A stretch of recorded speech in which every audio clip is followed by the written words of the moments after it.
This is your first day. Your designation will be RP-01/138. We expect great things from you.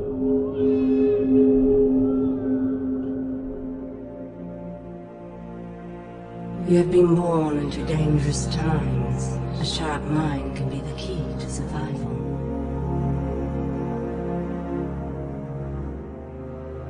But as often as not, it will be your inherent physical traits that win the day.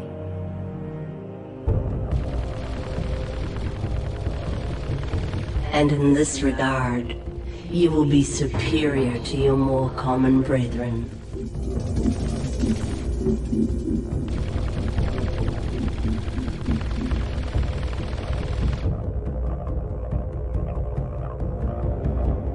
For you are a commando, an elite unit, something truly special. Your weapons, your armor, and most importantly, your brothers.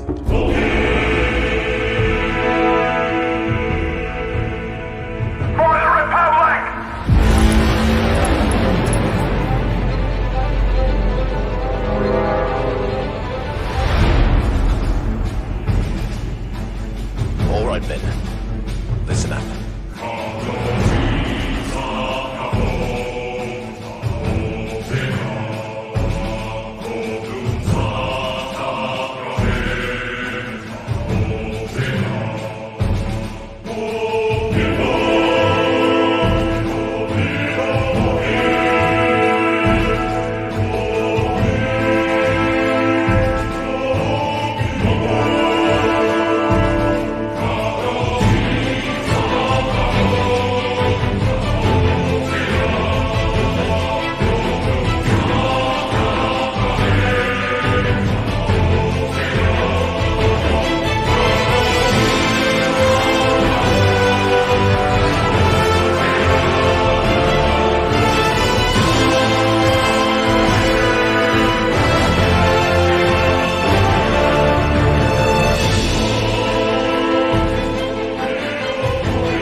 Delta Squad, form up. Forming up, boss.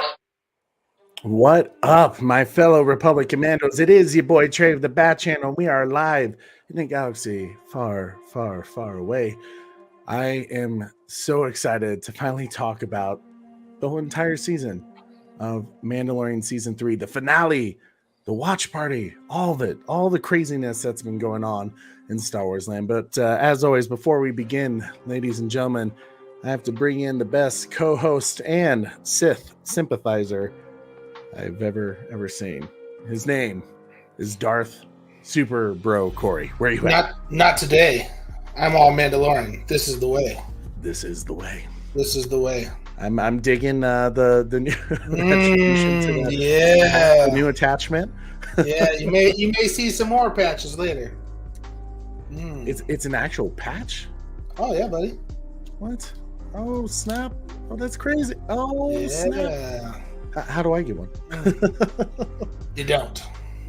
You have to know really cool people and really cool places. I know. Yeah. This was a specially made one, and the person happened to give it to me. Well, tell him from the Bat Channel. Or her. We salute you. You know, that's a dope hat. Right. My goodness, how you been, man? Doing great, man. Doing great. Dude, I mean, we've had a crazy week. with the watch party. We were up at 1 a.m. Super our late. time, 3 a.m. Super Eastern, late. if you want to get technical.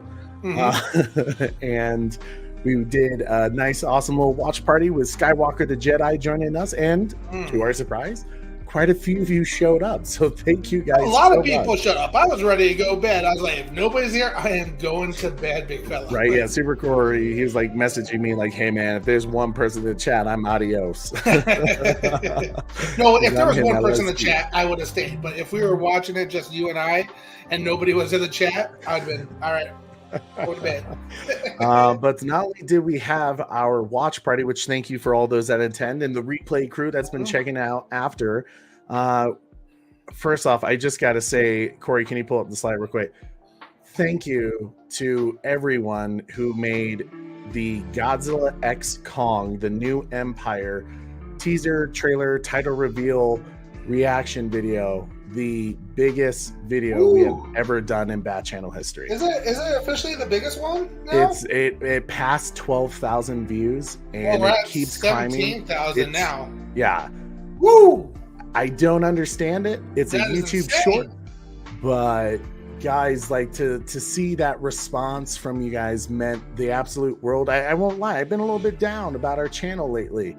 Just wanting to, putting all the effort in, seeing Super Bro Corey, all these amazing people on the panel putting in the effort that they do to be here, a part of us, and you guys, our faithful followers, and just wanting for us to keep growing this community. And then I saw this thing blow up the way it did, and it's like kind of weird things happen to you when you're not expecting it, I feel like. So thank you to all of our Godzilla fans out there.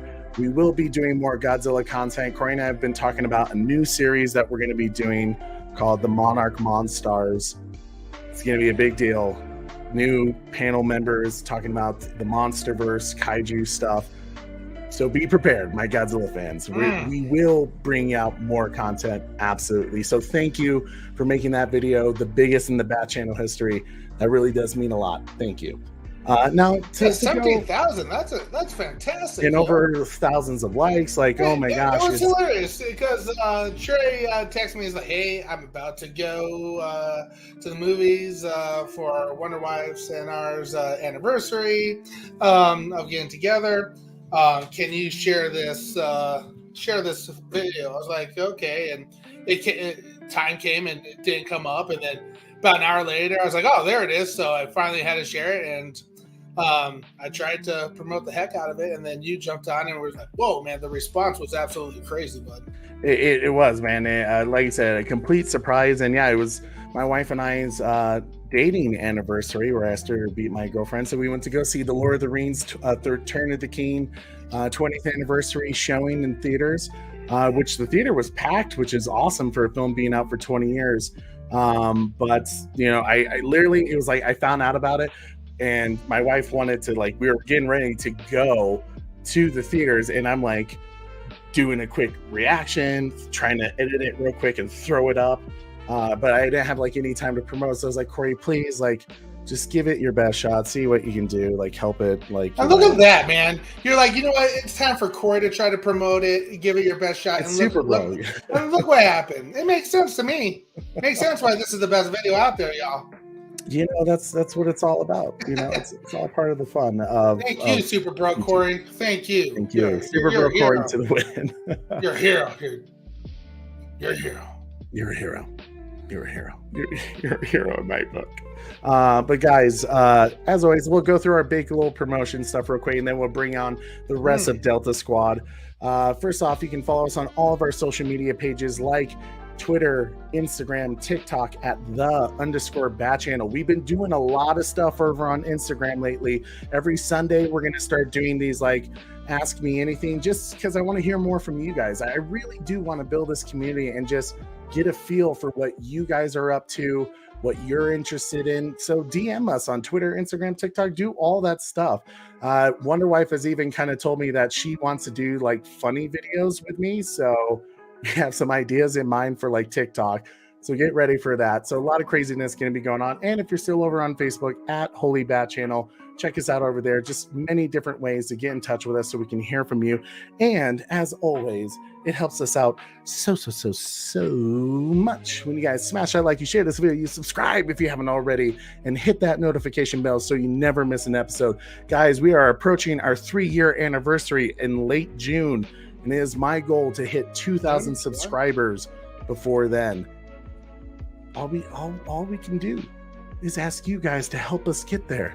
It's up to you, my replay crew, the people in the chat, sharing these streams, getting your friends in the chat. The more people we have, the more fun, the crazier this community is going to get.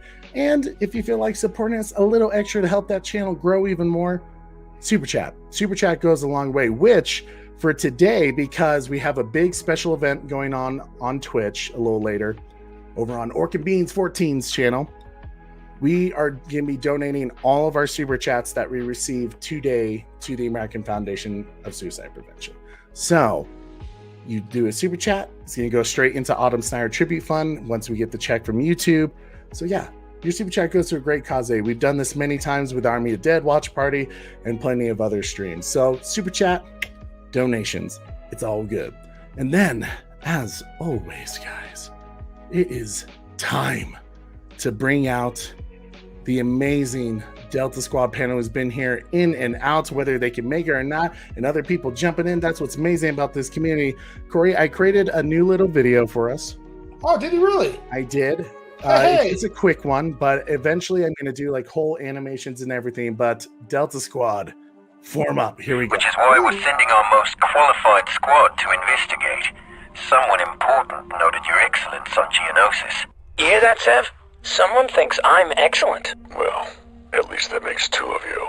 Delta Squad, prepare for low-gravity infiltration. Seal your suits. Good luck. Woohoo!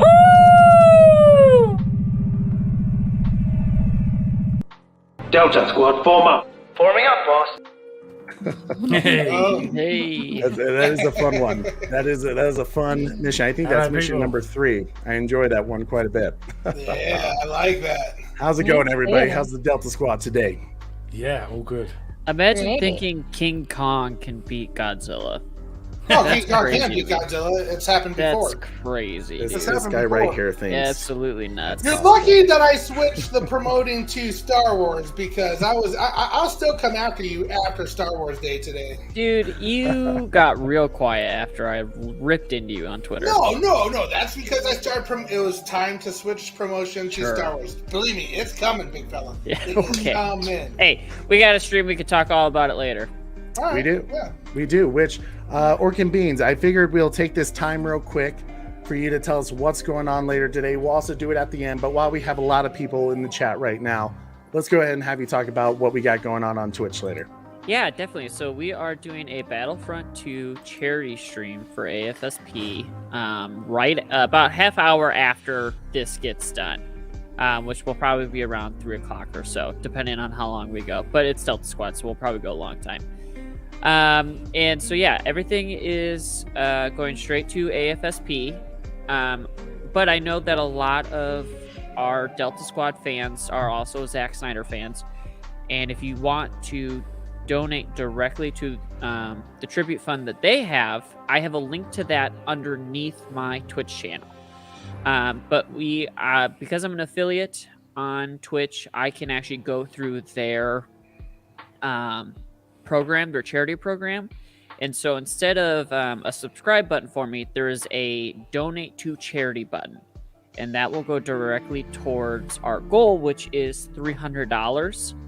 And for every $100 that we raise, we will randomly select someone in our chat to receive a one-time only AFSP Orc and Beans 14 t-shirt that my wife and I will make together for you guys. So and it's going to be the only time we ever make those shirts. So you will have 1 out of 3 ever made Orc and Beans t-shirts. And Nice. Corey and I are planning on going hard today. I don't know about the rest of them, but Corey and I got multiple energy drinks. I got snacks. My wife has got something cooking in the crock pot right now. So we're I haven't played it since it came out, so I'm probably going to be terrible. Don't worry, Man, we play the bots for the most part. But I know we've had other people join in and play with us, so that is also an option if you want to hop on. Can you put our gamer tag squared? Just send an invite to Corey or Trey. Corey, I think, is Big E. Yeah, Big E C72 for Corey, Titan Valor 12 for Trey. Just send them an invite and we'll get you on in. You know, it's giving me a great time, guys, and it's just a fun way to just hang out, enjoy, celebrate Star Wars Mandalorian Season 3, and to just hang out with your crew, play some Delta Squad with Battlefront 2, and then also, more importantly, to raise money for a wonderful cause like the American Foundation for Suicide Prevention. $300 is a goal. Every $100, you heard the man, Orchid Beans 14 and his wife are going to be making some dope ass shirts that they will select one of you to get that cool ass shirt. It's pretty cool. You're not going to want to miss it. It's going to be great. If you can't donate, we would love it if you would just come on by, hang out with us, talk and chat. Definitely just, we would love to just to have you guys there with us. So it's going to be a fun evening. Exactly. Yeah, just join us. Just have a good time in the Star Wars land over at Orc and Beans. Join the Orc Horde. You already dropping the link now. Trey, if you can maybe pin that one. Yep, I'll pin that right now. It's going to be fun. Corey, also, I know. I love Savage's face in the graphic. I don't know why. It just makes me laugh. It's so great. And then you got Corey in the background there. That was one of my shots for my Bruce Wayne cosplay that I done. Yeah. I do appreciate being the Death Star. I mean, it was the best one for you. It had to be. Oh my gosh. Well, Corey, before we begin our Chapter 24 Season 3 finale review and breakdown, can you tell us who's on the chat today? Man, we have a lot of people here today. We got Sox Bulletins in the house, Bat Fanatic, Carrie Kelly, hashtag Restore the Snyderverse guy. We got Jordan Barham in the house. What's up, Jordan? Beyond the Knights in the house, Oracle Clock Tower, The Butler, The Batman Who Laughs. We got Trevor H in the house, Red Hooded Outlaw, Koj himself. Yo. We got the main Stokely in the house. We have Captain Jack Sparrow. Said he had a headache while I was watching Lord of the Rings. He probably was drinking a little bit too much rum. Chubby Teddy Monster Productions in the house. What's up, Chubby? It's good to see you, buddy. Doing my best. Good to see you, Rachel. And I think I got everybody, but they've been coming in. Bat Fanatic, I think I got everybody. If I miss you, did we also use Jordan? I saw Jordan's here too. It's good to see Jordan as well, my man. Yep. We have Jordan here as well. Jordan's in the place. Fantastic. Well, guys, thank you so much. Like I said, share the stream, get your friends in the chat. Anyone who wants to talk some Mandalorian right now, because we're gonna go win. This was certainly a action-packed, fun episode called The Return, and as soon as you get to the end, you know exactly what they meant by the return. There's no hidden messages here. One thing that I would like to say about this entire episode, just general thoughts, is I know some people are kind of like, wow, that kind of just like breezed by. It was like the best way I've heard someone explain it, it was like getting to the final boss and having it on the easiest mode possible of difficulty. And I was like, you know what? You have a good point there. It was a Hallmark ending, if you want to call it, which I know, Mom, you'd be super happy about that. It was definitely a very, I felt like people built so many great, deep theories, myself included, that when nothing of that sort happened, everyone kind of was like, when's it gonna happen? When's it gonna happen? And, oh, we're done. We're there. But nonetheless, it was still satisfying. There was still a lot of enjoyment. While it wasn't maybe, I feel it was one of those scenes where if you had theories in your mind, there was expectations, and in a way you don't want to hold it to those expectations. But we'll definitely go in deep with it, guys. Does anyone want to give general thoughts without going too in depth or spoiling anything while we're going through. We are one step closer to getting my Grogu in Mandalorian gear. Yes. Whether it comes in a movie or season 4, I'm one step closer to being right. Yeah, that's probably definitely going to happen at some point. Anyone else? Anyone general thoughts? Just the last 2 episodes are both awesome sauce. Yeah, you weren't with us the last breakdown, Savage. You were busy attending a family event. What's your thought about the last episode leading into this one? Brilliant. The whole season should have been like that. To be honest, this season hasn't been the best, but the episodes that were brilliant were absolutely amazing. Like particularly the last 2 were just like mind blowing. Proper Star Wars. Mandalorians flying around with jetpacks everywhere. That's the kind of stuff we want to see. Do you know what I Yeah. mean? Absolutely. Retro, general thoughts before we begin? Yes. I feel like this entire season was created to undo everything from the last episode of the second season. Luke coming in, taking Grogu away, and the Din getting the Darksaber. All of that has been reversed and undone. But it's actually not a terrible thing. It's just very interesting that it almost seems like that last episode kind of messed everything up, and they're just like, okay, we gotta fix this. And so that's what this all feels like. It felt like it was doing. There are so many aspects. Are we talking about the season or just this episode? We'll talk about just this episode, because I think what we're gonna do next week is we're gonna do a season 3 overview where we're gonna not break down obviously each episode, but really talk about, were the decisions made storytelling wise the right decisions for season 3?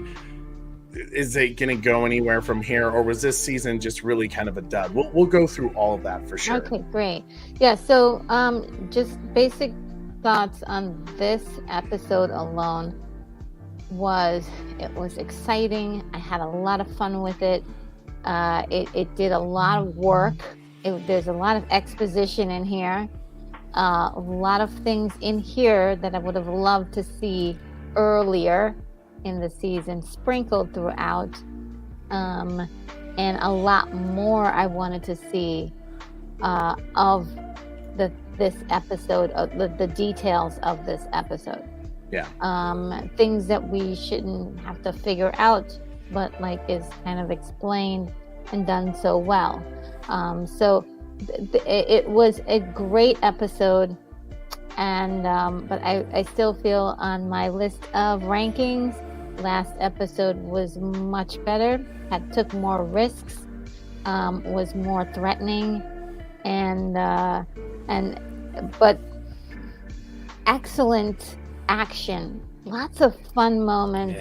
Love seeing Din do his thing. Lots of really wonderful moments with droids and classic Star Wars stuff in this episode. So those are my general thoughts on this episode. Okay. Super Bro Corey, your thoughts, general? Yeah, I really enjoyed this episode. I thought it was a lot of fun.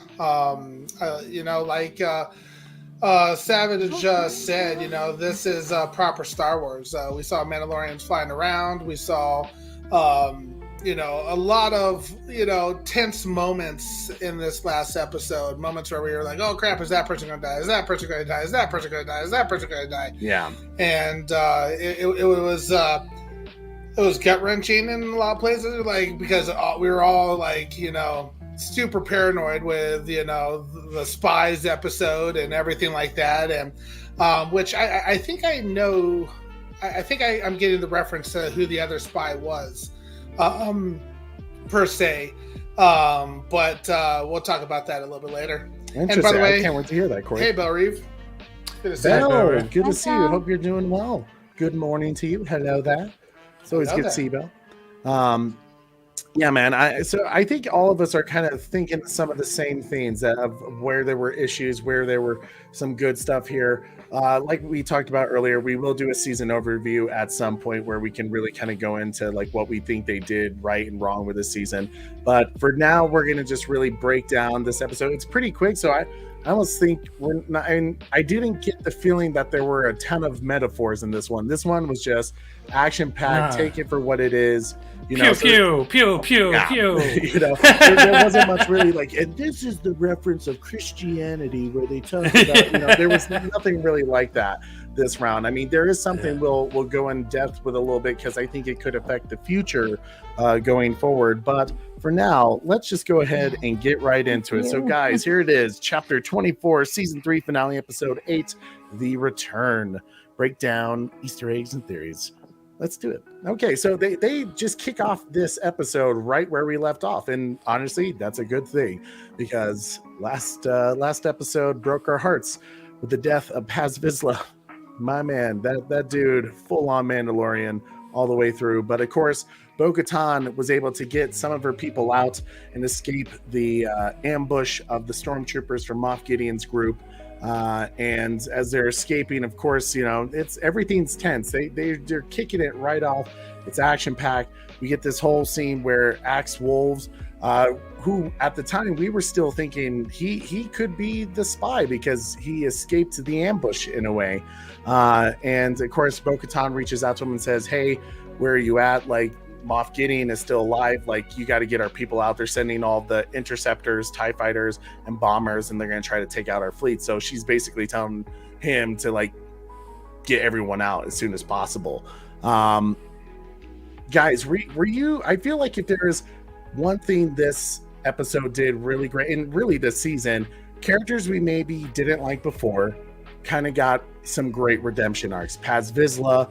You know, he was a bit of a dick to Din Djarin. We kind of don't like him at first, but then he had such a great like change in like being a part of the team, working with Bo and Din to the great ends that he had. And Axe Wolves really kind of had a similar character arc here to where I feel like while we were paranoid about him, he ended up being one of those guys that are like, oh man, this dude's got our back. What did you guys think about Axe Wolves this episode? We'll do Retro, Savage, Orc, and then Super Bro. I mean, I was screaming. I was screaming when he was on screen because, rightly so, last episode, they set up the beginning and said, you know, hey, spies, the spies. They called it the spies. So we were looking for multiple people to be spies.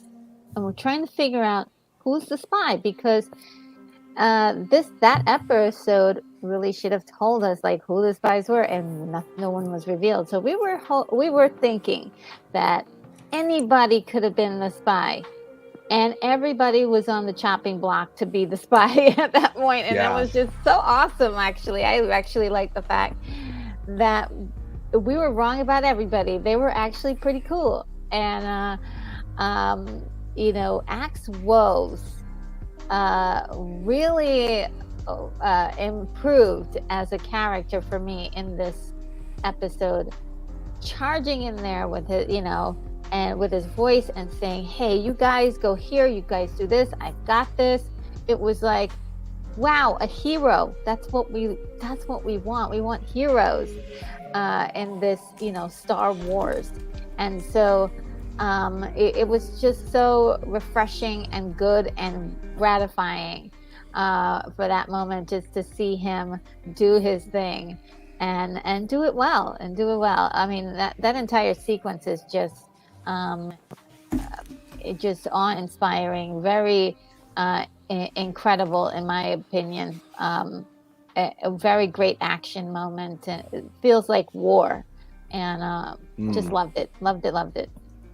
Yeah, it was definitely that spy's title, as I read from the Butler, he definitely read a very, very deep into that, thinking like, who is it? Everybody did. Yeah. And it was, in a way, yeah, I think so, who else said it? Beyond the Night, a bit of misdirection in a way.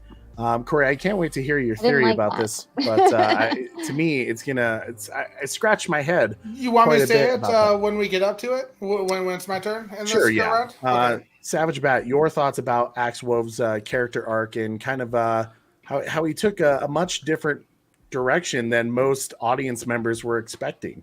Yeah, I thought it was absolutely amazing. He really, really reminds me of Jango Fett. I think he's kind of sort of his replacement in the storyline, really. Total badass, and obviously we'll get to the heroic scene at the end later. But yeah, just another amazing heroic character that they've added in. And at first you was kind of like, I don't know about him, but yeah, super cool. And hope he becomes a regular character in the future episodes. And if season 4 or this movie that they've apparently releasing, I don't know how that's going to work. If there's going to be a season 4 in a movie, not sure what way round they're going to do that. But totally amazing. And you just love it when there's they really focus on making a character iconic like they did with Axe. And obviously we'll talk a bit more about what he does later on in the episode. But yeah, so cool. Absolute legend. Yeah, I agree. Orc and Beans, your thoughts about Axe Wove's character arc? Well, I thought this was a really great scene for both Axe and Bo. Because with Axe, you get to see his selflessness where he's, going to take over the ship and he's getting everybody out and he's gonna go down with the ship essentially. But Bo, you get to see kind of her, battle knowledge, and where she says to him like, "Hey, use that ship as a decoy to get everybody out because they're gonna be focused on that." And it just creates this like tension. There's that moment where you see all the Mandalorians fly through the clouds, and then right after they come up, it was just like they missed each other by just a couple of seconds. It built this crazy tension. So I felt like it was a really good scene for just both of them to show off Bo's battle knowledge and her leadership, and then his like willing to risk it all for, people that half of those people he didn't know or liked really, just a couple days ago. Half of them, were his people, but half of them weren't. So that was really cool to see him, there was that tension when they first got to camp, but he was willing to risk his life to save everybody for these people. And you know what? You bring up actually like a very good point, Orc, that I almost wonder if part of that was he was moved by what Paz Vizsla did. Two guys that were, from the moment they locked eyes, these two guys were sizing each other up in the last episode where they're like, oh yeah, I'm coming for you, and then they even got into that fight. And so, the tension with them was always there, but I think maybe simply seeing Paz Vizsla do kind of a similar thing where he sacrifices himself so the team can get away, and to, for people that he didn't like. And also, I think it shows his respect for Bo because he's really bought into what she's been speaking about this whole time, which is the Mandalorian are stronger together. Yeah. And this just shows that he is strong together. He's so bought in. He believes in her. He trusts her. She's the one with the Darksaber. And if she says that they are stronger together, then they're stronger together. And so he's going to push out that, tension away, and he's willing to do whatever is best for all of them as people. Yeah. Great points all around, man. Yes. Super Bro Corey, tell us your thoughts, good sir. I don't know if I'm going to mention the spy portion quite yet because it goes deeper into the rest of the episode a little bit more. What was your initial question, Trey? The arc of Axe Woves, like how we were really, everyone was like expecting him, other than the armorer, like, oh, he's he's the spy, and then you see this completely Yeah. 180 with him. Yeah, I didn't think necessarily Ark Wolves was going to be a spy per se. At least I was hoping not. We just saw, and he didn't necessarily know, but we saw Paz Vizsla die for kind of both, tribes of the Mandalorians. The both gangs per se, and he went out like a straight up gangster, working all these guys. So his sacrifice had to mean more. It would have been a little crappy writing, in my opinion, if they made Wolves a bad guy, because a sacrifice that Paz did was more meaningful to bring the both groups and the tribes together, in my opinion. So I was worried when Sky said that, like, oh, he thought it was Wolves. I was like, oh man, I hope they don't do that, because then it kind of dumps down Paz's death, in my opinion. I think he'll possibly get a statue made of him in honor of when they rebuild Mandalore.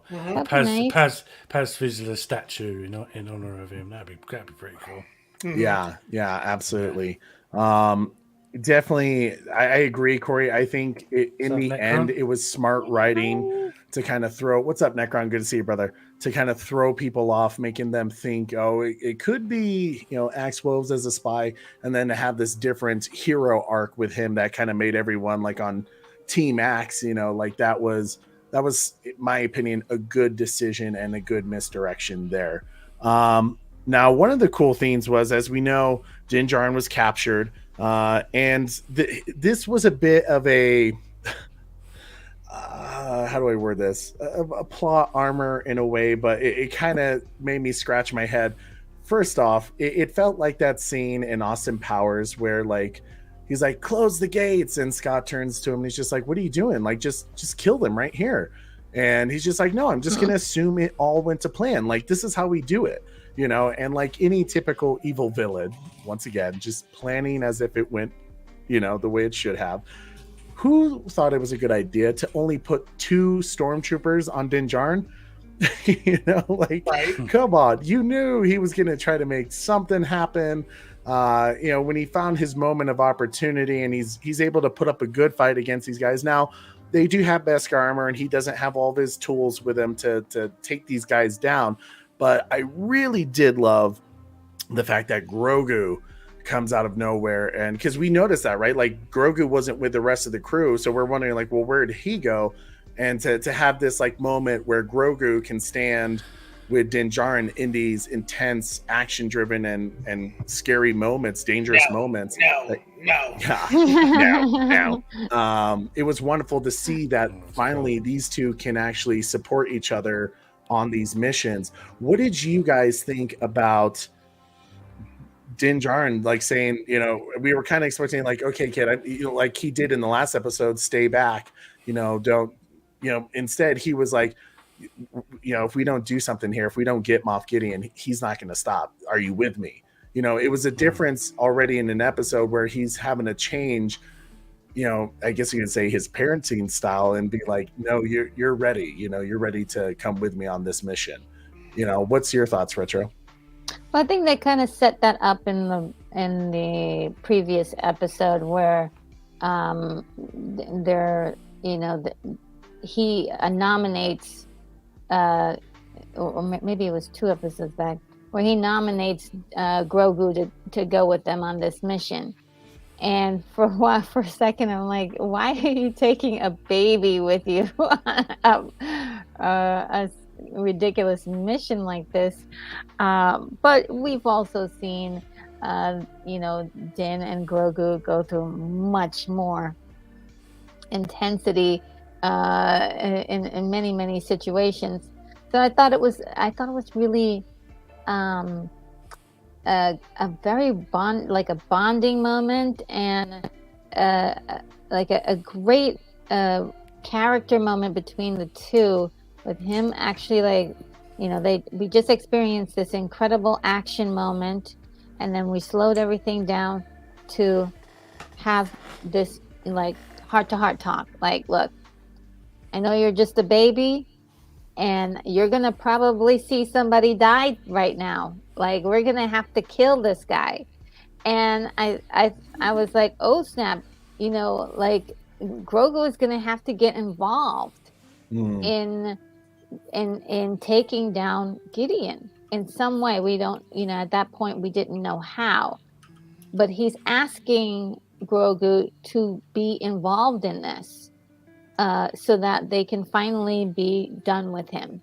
And I absolutely love that, because that is showing he's not only like training him in the ways of the Mandalorian, but in a way he's coming of age to be more a part of the battle, than just the cute baby. He's got to mix it up. It's time for him to grow up a little.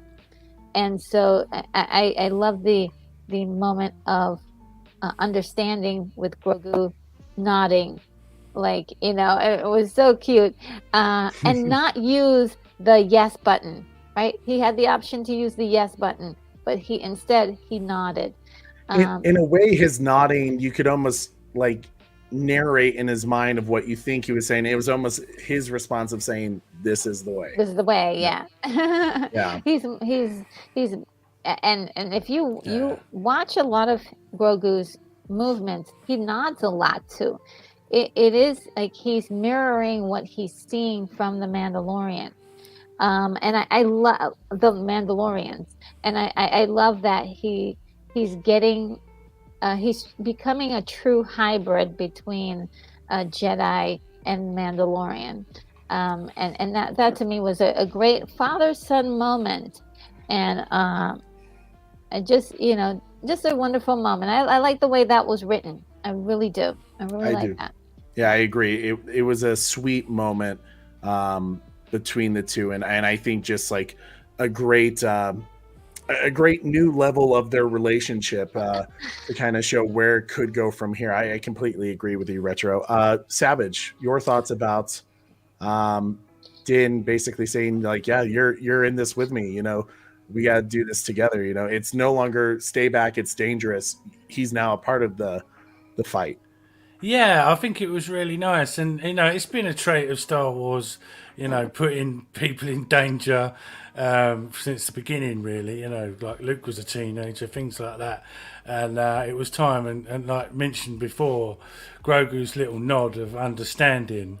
I do know what you mean. Like, we could get killed. And all it took was that little nod. I thought that was really, really, really nice. But the bottom line, in reality, putting a young child on the front lines like that, it's child abuse, really. But do you know what I mean? Call the New Republic. No. So, no. But no, it was his time to level up, and he got it, and it was cool. It was very nicely done. And as Richard said, very well written. Yeah, I agree. Organ Beans, your thoughts? Yeah, I think it was just kind of a moment where Din's like, I have to put away my fears of possibly losing Grogu for the better good, and in the time that better good was getting rid of Moff. And, Grogu has proven a couple of times now that he can hold his own on some of this stuff. And, it's kind of just one of those things where, like, Din's like, all right, I guess, I have to get over that fear now, and this is the time, this is that moment, and if he's willing to come with me, then we got to do this. And obviously it was the right choice. Yeah, I agree. Super Bro Corey, this is the nod. And I did see Captain Rex in the chat. It's good to see you, brother. It was awesome seeing you the other day. Him and I were both talking some Mandalorian too, and he was catching on some of the same things we were, which it's a great feeling to like hear the other audience people kind of see the same thing, so you're not like crazy when you're thinking like, oh, is it this? It's good to hear from like other Star Wars fans that they're kind of on the same page as us in terms as a viewer. What are we experiencing? Super Bro Corey, your thoughts about this new level of respect and ownership, I guess, really, and responsibility that Din and Grogu face. It's about damn time, bro. Like Grogu was like a pain in my ass this season. Like he was practically worthless this season, and I was kind of like rooting for his death. It's I know it's bad to say. It was like he was making Din Djarin become somebody he wasn't the first few seasons. Like this, badass of a weapons are my religion. This is the way. Hardcore guy to more of a soft parent, and it was kind of bothering me some a little bit. So finally to see them both kind of have that respect of like, okay, you're not just a fondling anymore, you're actually a useful member of the Mandalorian society now, was nice to see. The nod, like everybody said, was that's all the Mandalorians do. They're constantly nodding at each other. So I loved the fact that he gave his little nod as well. Like, yep, I'm learning this is the way. So it was refreshing to see. Okay, they could be a badass duo versus Din Djarin just running around trying to save him everywhere he goes. So it was refreshing. Yes, I agree. We saw the Mythsor at the end. That was cool. Yeah, during that we'll definitely talk about that, because I think once again, I think they're going in a bit of a different direction than we initially thought with that as well. People are dropping the Sith sympathizer. Well, that's Super Bro for you. Now, we do get this. I do like so many people got different kind of like heroic arts, like R5. R5 finally got his moment to shine, where Din Djarin's like, hey, buddy, I know you're nervous right now, but I need your help. And once again, Star Wars has always done a phenomenal job when it comes to droid characters. R5 obviously has been with us since the original Star Wars in A New Hope. And if you do believe in some of the storytellings that they've done in different books and stuff like that, they do talk about how R5 actually purposefully malfunctioned to allow R2-D2 to go. And we do know that he was a part of the Rebel Alliance beforehand, with Captain Teva. So here he is having this other moment where Din Djarin's like, hey, buddy, I'm going to need you to do some stuff for me. I need you to locate where Moff Gideon's at. And I just love that little bit of nervous tick that he's like, oh, God, like, here we go. But we do get this moment where, and Corey and I, if you watched our watch party, we were starting to wonder if here, paranoid as can be, like Moff Gideon's tracking Grogu and Din Djarin throughout his base, thinking like, oh my God, someone left a tracker on him, like they're coming to get him. And it was just one of those things where, in a way, maybe that's what they were going for with this, was this paranoia. But there was also, here's where I was starting to have some of the issues, and I'll kind of get more depth with it when the actual scene happens. But the fact that Moff Gideon's like, okay, like, no, you guys still handle the Mandalorians. I'm going to deal with Din Djarin and Grogu myself. So we know he's going about through his base trying to get these guys. And then we know Axe is getting on the ship. He's getting ready. Corey, can you go ahead and go to the next slide? We know that Axe, he's getting everyone off the ship, just as we talked about the sacrifice, where he's pushing everyone off, creating a decoy with the Star Destroyer, basically to have these Imperial ships focus on them rather than the small ships carrying all the people. I believe, did you guys say you wanted to dive in a little deeper with this, or was that Savage who said he wanted to talk about it more when we got to this scene? Yeah, I was saying about the ship part with Axe. Yeah. It's just very reminiscent of Flash Gordon. Flash Gordon 1980. crashes the ship into Mongol, the main city or whatever. It really reminded me of that. I think maybe possibly it was a tribute to that. I don't know. But I'm a huge fan of Flash Gordon, so I really loved that. And, what an epic way of doing it, Yeah, Crash straight into them, blow them all up. Yeah, it was a great little space battle. Orc, how did it Yeah. make you feel? We knew Super Corey. I think Corey said it during our watch party. He was like, "Oh, Orc is loving this right now." I loved it. I just wanted more. He just wanted more. He just wanted more. I can't get enough space battles. And The so way- guess what? We're gonna play a bunch of space battles tonight on stream. Don't worry. The way the TIE fighters engaged, they come out and dropped down and flew out. That was all of it was just done so well and amazing. So good. Yeah. Yeah. And it's, you know, you can really tell that this upcoming movie that they've got planned, God knows what it's just going to be. If this is the TV version, you can imagine what the movie's going to be like. It's going to be phenomenal. Give me space battles on the big screen. Yeah. Yeah. So, It was definitely what I loved about this scene in particular with the music, everything that was going on, is that they kept driving up the intensity of it. Like, you know, the Mandalorians were able to just get out in time because literally you're seeing Axe run through the ship, telling people to go, like, get out, like while he's doing all this stuff, and all the ships appear from the smoke, you know. So it was just nick of time. Everything was like, it's going crazy, right? Like, Corey, you saw us, man. We were like, oh God, who are we gonna lose? You know, is any way they did it, you know, we were going to be sad about whether it was Axe. Is this where Axe comes out and shows us that he's the spy? You know, all this going on, all these emotions to just drive up the intensity of what was going on in the scene. But Corey, go ahead and let's go to the next slide. So we get to this part. We are able to locate where Moff Gideon's his headquarters are. And of course, they have all the shields up. So this is where R5 comes to the rescue. And we get this really great choreography, action fight sequence with Din Djarin just going through each level, just taking down the guys. And in a way, it almost did feel like a video game. Like you're getting close to the boss fight. You know, here you go, like boom, boom. It was just wonderful to see this entire scene. And also have a bit of the comedic relief with R5 with those little droid carts things that you saw. Like, oh my God. Yeah. I do agree. I see with Captain Rex, he said he was sad that R5 didn't use the oil slick and fire combo as a callback to R2D2. I agree. I thought it that was good hilarious. that he used the little jetpacks things though. Yeah. Because obviously we've Very seen that in Rebels and Clone Wars, but when R2D2 did that originally, everyone was like, "Wait a minute, where did that come from? He never used them before." But now, only when I need it. yeah, just a special occasion. Yeah. Oh my gosh.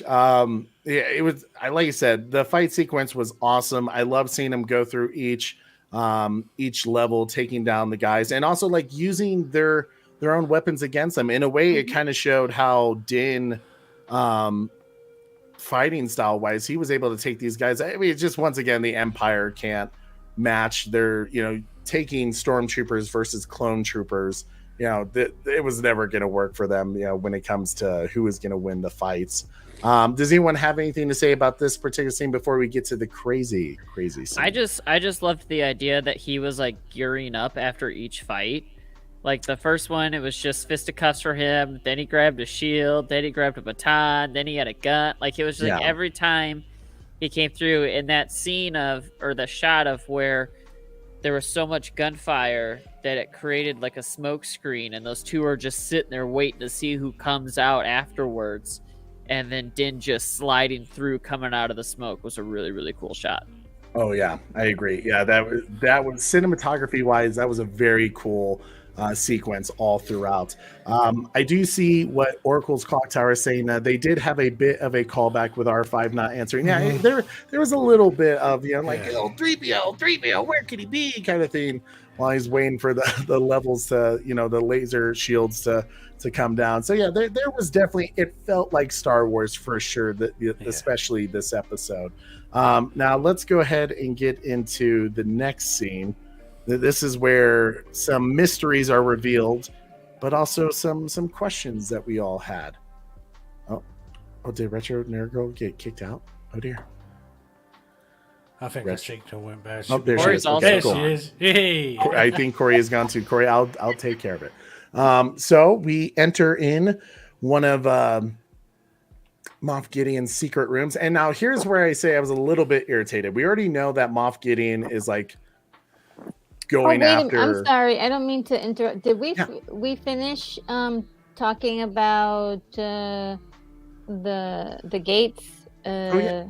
Oh, yeah. Okay. Yeah, go ahead. Yeah, I guess I was gonna say it was excellent. Oh yeah. Oh yeah. Yeah. Before he did lose his And connection. Jordan mentioned in the chat, very Phantom Menace. Same with Qui-Gon and Obi-Wan, at the end. Classic Star Wars. I think Yeah. with all of the different characters doing different things at the same time, including the droids, I felt like this moment was very classic Star Wars, and with a new spin, and doing a lot of the things that he does with these dark troopers. Really felt like John Wick stuff, that kind of like a new John Wick kind of flavor in there.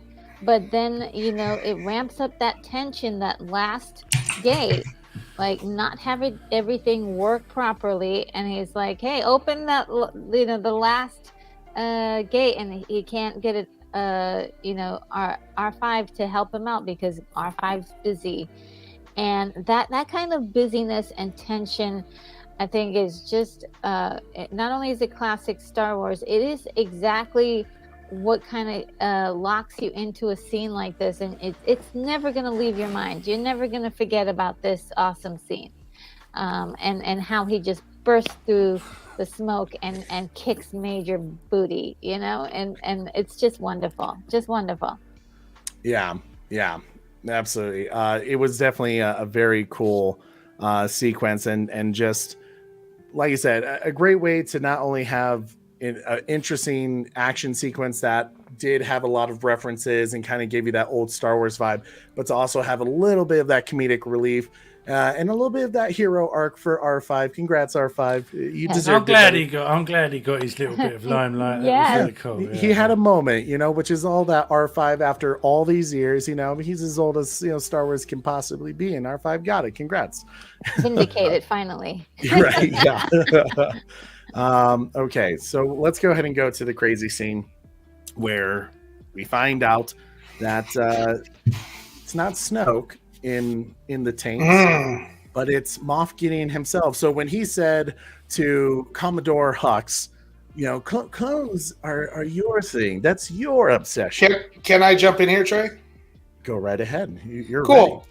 So this is actually where I wanted to kind of get to. And before I mentioned who the other spy was, I think the person, when they said spies, I think the person who was with Kane was the other spy, and that robot was displaying Moff Gideon. And I think it was more simpler than what we were all thinking. Moff Gideon is the other spy working with Kane. The reason I say that is because, like you just mentioned, when he tells Hux that he's not into clones like he is, so there's one clue. So he's stealing technology from him.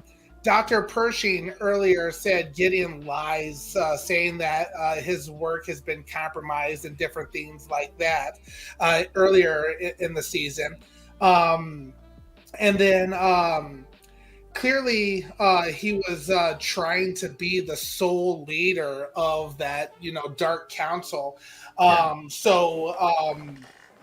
then finally, he was trying to collect Grogu to combine his clones with more Force abilities.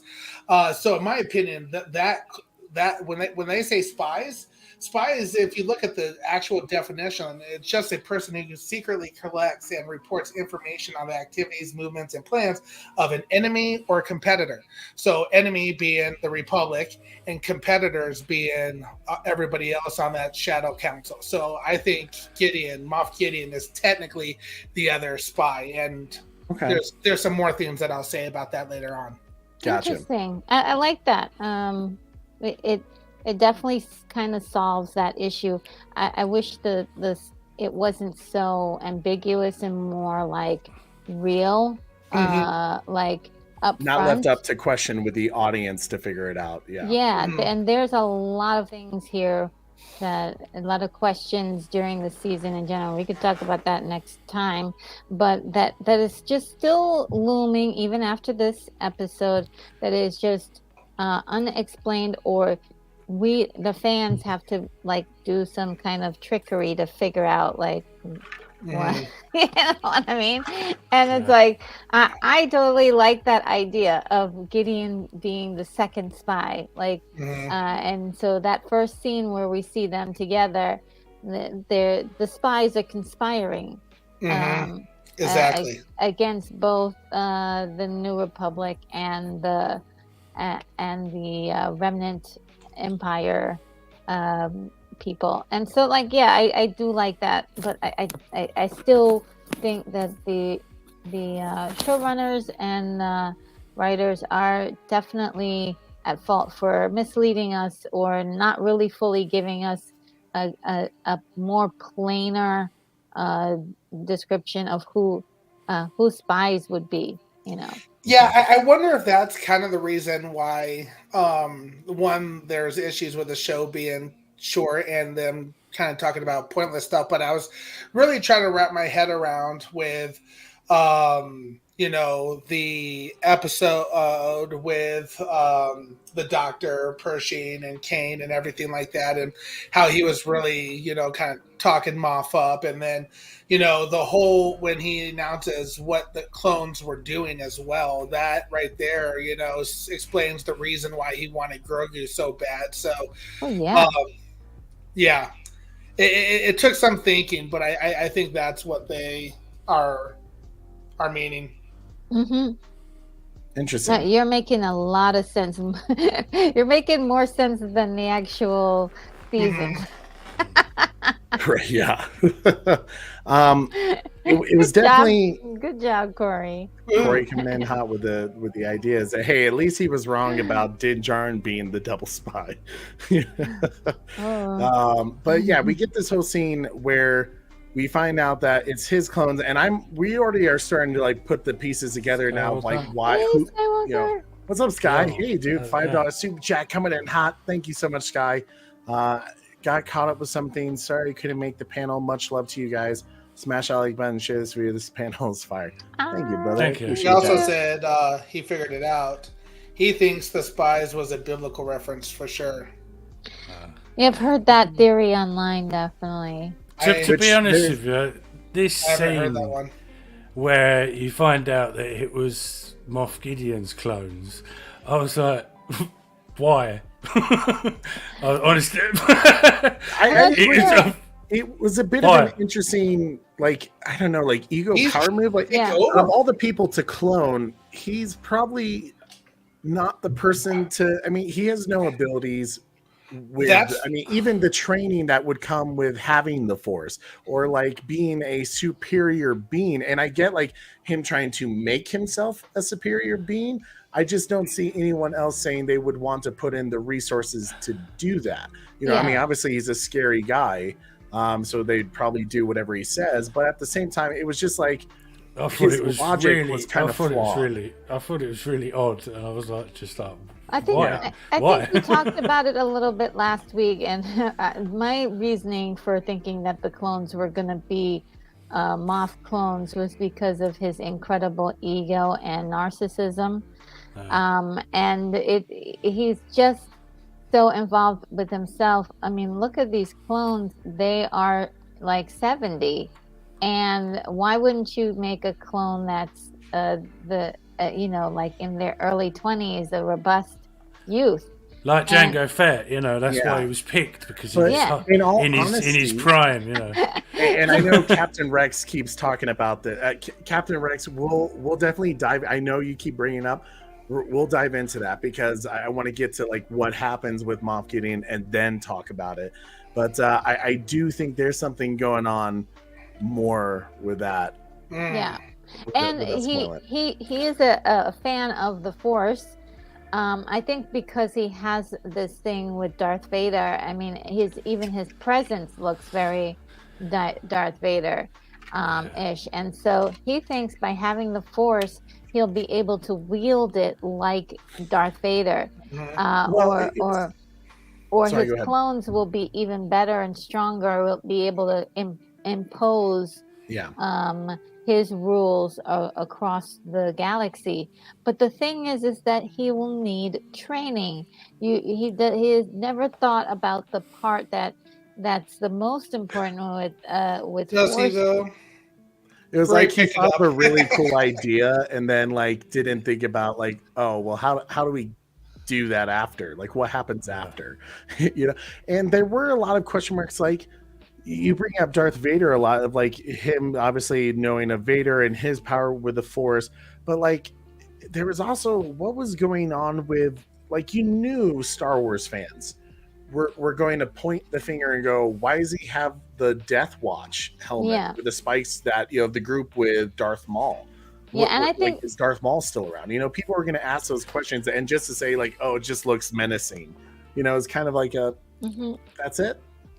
Yeah, and I think that's where the story itself could have been explained more during this season. This would have been a beautiful opportunity to expand on that character and give us more detail about who he is, and why does he know so much about the Mandalorians, and the idea from a lot of people when the theories is that he used to be either he used to be a Mandalorian and used to follow Darth Maul and is a fan of that entire faction of the Empire, like Darth Maul, Darth Vader, and the Emperor. And now that they're gone, he feels like he can just slide right in there. Yeah, absolutely. Well, Sky, thank you so much for that $5 super chat. Corey, can you play my man Skywalker a little some? Guys, make sure you guys like, share, subscribe to Skywalker the Jedi's channel.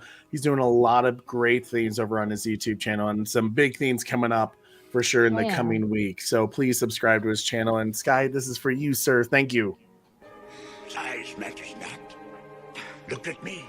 Judge me by my size, do you? I can't wait till Grogu gets to be that big. Right, yeah. I mean, hey, according to some of the Star Wars legends, like Yoda was 100 years old when he started teaching Jedi Padawans. So if Grogu's in his 50s, maybe getting close to the 60s number, then that would suggest that he at some point is going to be able to talk very soon, and start getting to that age where he can actually like. Maybe they'll do a child, I guess. Maybe they'll do a time jump, and then all of a sudden he can, be good to see him use a lightsaber as well. That'd be pretty fun. But I really want to see angsty teen Grogu.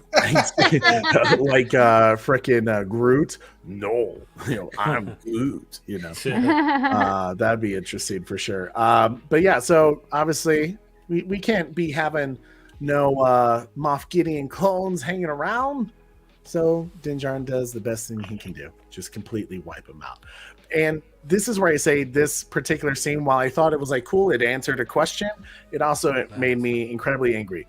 Obviously, this was a project Moff Gideon was very passionate and it was very important to him. Where the hell were a guard inside the frickin' room? Just something, the protection. I know they had all the the laser restrictions to get in, the shields to get in before, but like no one inside, no one's gonna stick around just hanging around. Yeah, no, I don't think so. Because think about it, this is Moff Gideon here chilling on Mandalore, which is a planet that is basically forgotten about because everybody thinks it's toxic, bro. You wouldn't think he would keep once Mandalorians were coming back, he wouldn't keep some people to stay there? Nope. Just like we saw the Empire in Andor, they got fat, they got lazy, and they stopped taking the precautions, just like the rebellion does, and the reason the rebels do when they're in charge, and everything like that as well. This is he was not expecting an attack on this planet or the Mandalorians to even think about. Nonetheless, he clearly had more than enough troopers to divert resources and to say, some of you stay here, and protect my clones. Clearly and not the rest enough. of you go attack the Mandalorians. Clearly not enough. Well, He asked for more resources that one episode. yeah, but it looks like he got them. He got the bomb ships, the bombers. So, But Trey, you're forgetting the most important thing: plot. plot shield. And see that's where I got a little irritated because I was like he's literally spent, since we've known about Moff Gideon, all this time about cloning and more in particular his clones, and to just leave them wide open, no real defense even inside. But that might just be a sign of his cockiness. There's that, and there's a little bit of cockiness and ego there. Yeah, absolutely. Yeah, and I'm going to be a little blunt and say that this was a great idea, but it was poorly executed. I think so, yeah. Where the technicians to look after these clones to make sure that they are okay, scientists, people who are actually skilled at cloning, like there's nobody in there. They're just chilling out. And I think just, a few white, lab coats or something, or somebody in there that looks like they're like at least like looking after these guys. Yeah, because I don't think he wanted anybody to know about these clones. No, but somebody has to. Like he's not a scientist. Yeah, that's another thing. Like he's smart. He's a strategist, but he's not a scientist. I don't see him creating all of this on his own. Somebody had to help him with this. He took all the pushing stuff. And the other problem is, if all these clones hanging about of Moff, was that even Moff at the end? Well, yeah. Well, that's a whole other bag of worms. Yeah. So it leaves. It's like, I don't know. Yeah, most of the internet doesn't think that was Moff at all. Yeah. And that's what we will talk about when we get to his ending scene. But and that's the weird part, is like I feel like in a way we're trying to fix problems that we've had with it this season and give it reason. And this entire season they kind of didn't give us reason. It was just kind of like, well, we're here because we're here, and for me it was just like, once again, I'm trying to create reason of why this wasn't really defended properly, when it's his most valuable possession. And the only thing I can figure is, well, maybe he already achieved what he needed to, and these were just the leftover, they're not perfect, but he'll keep them around just in case. I don't know. We'll talk about it more. So obviously Din Djarin blows it up. Sorry, before I move on to the next one, does anyone have anything else to say about this particular scene? Okay. Oh, yes, I have one thing to say about it. Grogu gets closer to the clone, and its eyes open up. And I really think that the reason why that happens is because it's sensing Grogu. Force-wise. Yeah, there's the connection there. And I think this speaks a lot about Grogu himself and his talent set. It seems like he has a way of communicating with things that are outside of our ability to see, or a normal human ability to perceive. Like you saw the Purgles earlier, the way he was able to tame the Rancor in Boba Fett. These sort of like supernatural abilities that he has. That's not just moving things. This is something that Grogu, I think, himself possesses, and we may see. I kind of equate that to something that happens later on. Yeah, absolutely. Hey Tom, it's good to see you. Hope you're doing well, brother. I see you say good. 76ers are winning. Hoping the Clippers win today. Oh yeah, I know the Denver Nuggets. I probably should be more aware that my local team is in the playoffs. You don't need to be aware of the Nuggets. Yeah, I don't pay attention to basketball anymore. The Bulls are my team. Is that a Jedi mind trick? You don't need to know. You don't need to know. But good to see you, Tom. Hope you're doing well. Why did the clone eyes open when even touched the pod? Oh yeah, just because I think Grogu was there. Yeah, I think simply because they're connecting. sense of the Force. So Din Djarin destroys all the clones, and as they escaped into the next room, we get a little cutscene of what Bo-Katan and the rest of the Mandalorians are doing while they escaped from the initial attack. We see that Mandalore is actually... Did something just fall? You're welcome. Yeah. Sorry, I heard something and I was just like, what? Mandalore has been life has been coming back to Mandalore. The vegetation, the fruits, the gardens are coming back because, as we know, Mandalore has always been a war-ridden world between all the different factions. And now that there hasn't been anyone there to have all these fights and battles, we've started to see that life can grow again. And I think, in a way, this is kind of foreshadowing what is to come from the Mandalorians when they don't fight anymore, when there's no civil wars and there's no, bad blood between them. If they come together and live peacefully, the Mandalore will take care of itself in a way. So that was kind of just like a nice, if we fight for this is what is to come, and I think it was kind of a bit of a, in a way, where how you have a good speech from your leader saying like, oh, this is what we're going to do. And we're going to fight for Mandalore because it's, this is why, and there was nothing to be said here. It was, this is what could be, and this is what we have to fight for. Is physical. I think this represents hope for them, hope for a future on this planet. And even, Bo-Katan, if we could just imagine during her time, she never really saw this kind of thing, because the planet was already in pretty terrible shape when she was young. So this is new. This is brand new from just seeing how this planet's healing itself in a way, with the help of people who are cultivating it. And I can just imagine them like peeling more away of, the ceiling there, and like getting more and more plant life to grow on the planet. I think that this is wonderful for the Mandalorians. What a triumph. I agree. And it was just like a nice way to show like naturally the planet wants to heal itself. And in a way, it's like you said, it's just this metaphor that it'll all take care of itself if they kind of try. In a way, it was like kind of like what Satine's goal, Bo-Katan's sister, with the peace between all the factions.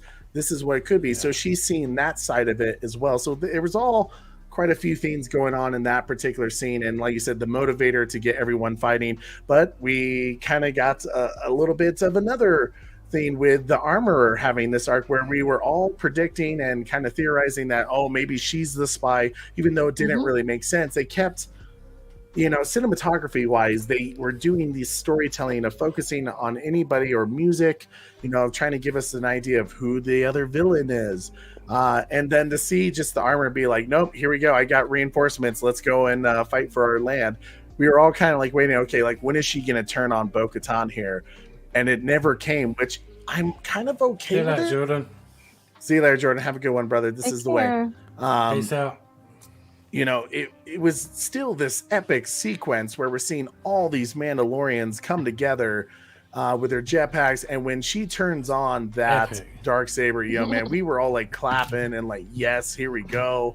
And it was just an epic sequence and just awesome to see that all the Mandalorians come together. And a great, just once again, great action, great fight scene. This is Star Wars. I absolutely loved it, but I did notice a little bit of a mistake. What was that? Well, Moff Gideon said that he supplied those Dark Troopers with Beskar armor, and when Bo-Katan's flying through the air, she stabs the Darksaber straight through one of them. If it's Beskar, that's not possible. Is it Beskar? Because I know technically he said at least alloy. For his, he said Beskar alloy. So maybe he gave him It's a cheaper multiple armor, and he gave himself the good stuff. Cheap Beskar. Yeah. But- He's like, Beskar mixed with copper. Sorry, guys. I don't know. I just noticed it because lightsabers are supposed to bounce off of it, aren't they? So, Alloys are basically multiple metals mixed together. So. Yeah, but I'm not. It's questionable whether Beskar itself is an alloy, and he meant that though. I don't know. Oh, okay. Good point. Yeah, I'm not sure. I could see where, initially they'd be like, but it was still an epic scene. So, not complaining. It was amazing. It's just when the lightsaber went through, I thought, hold on a minute.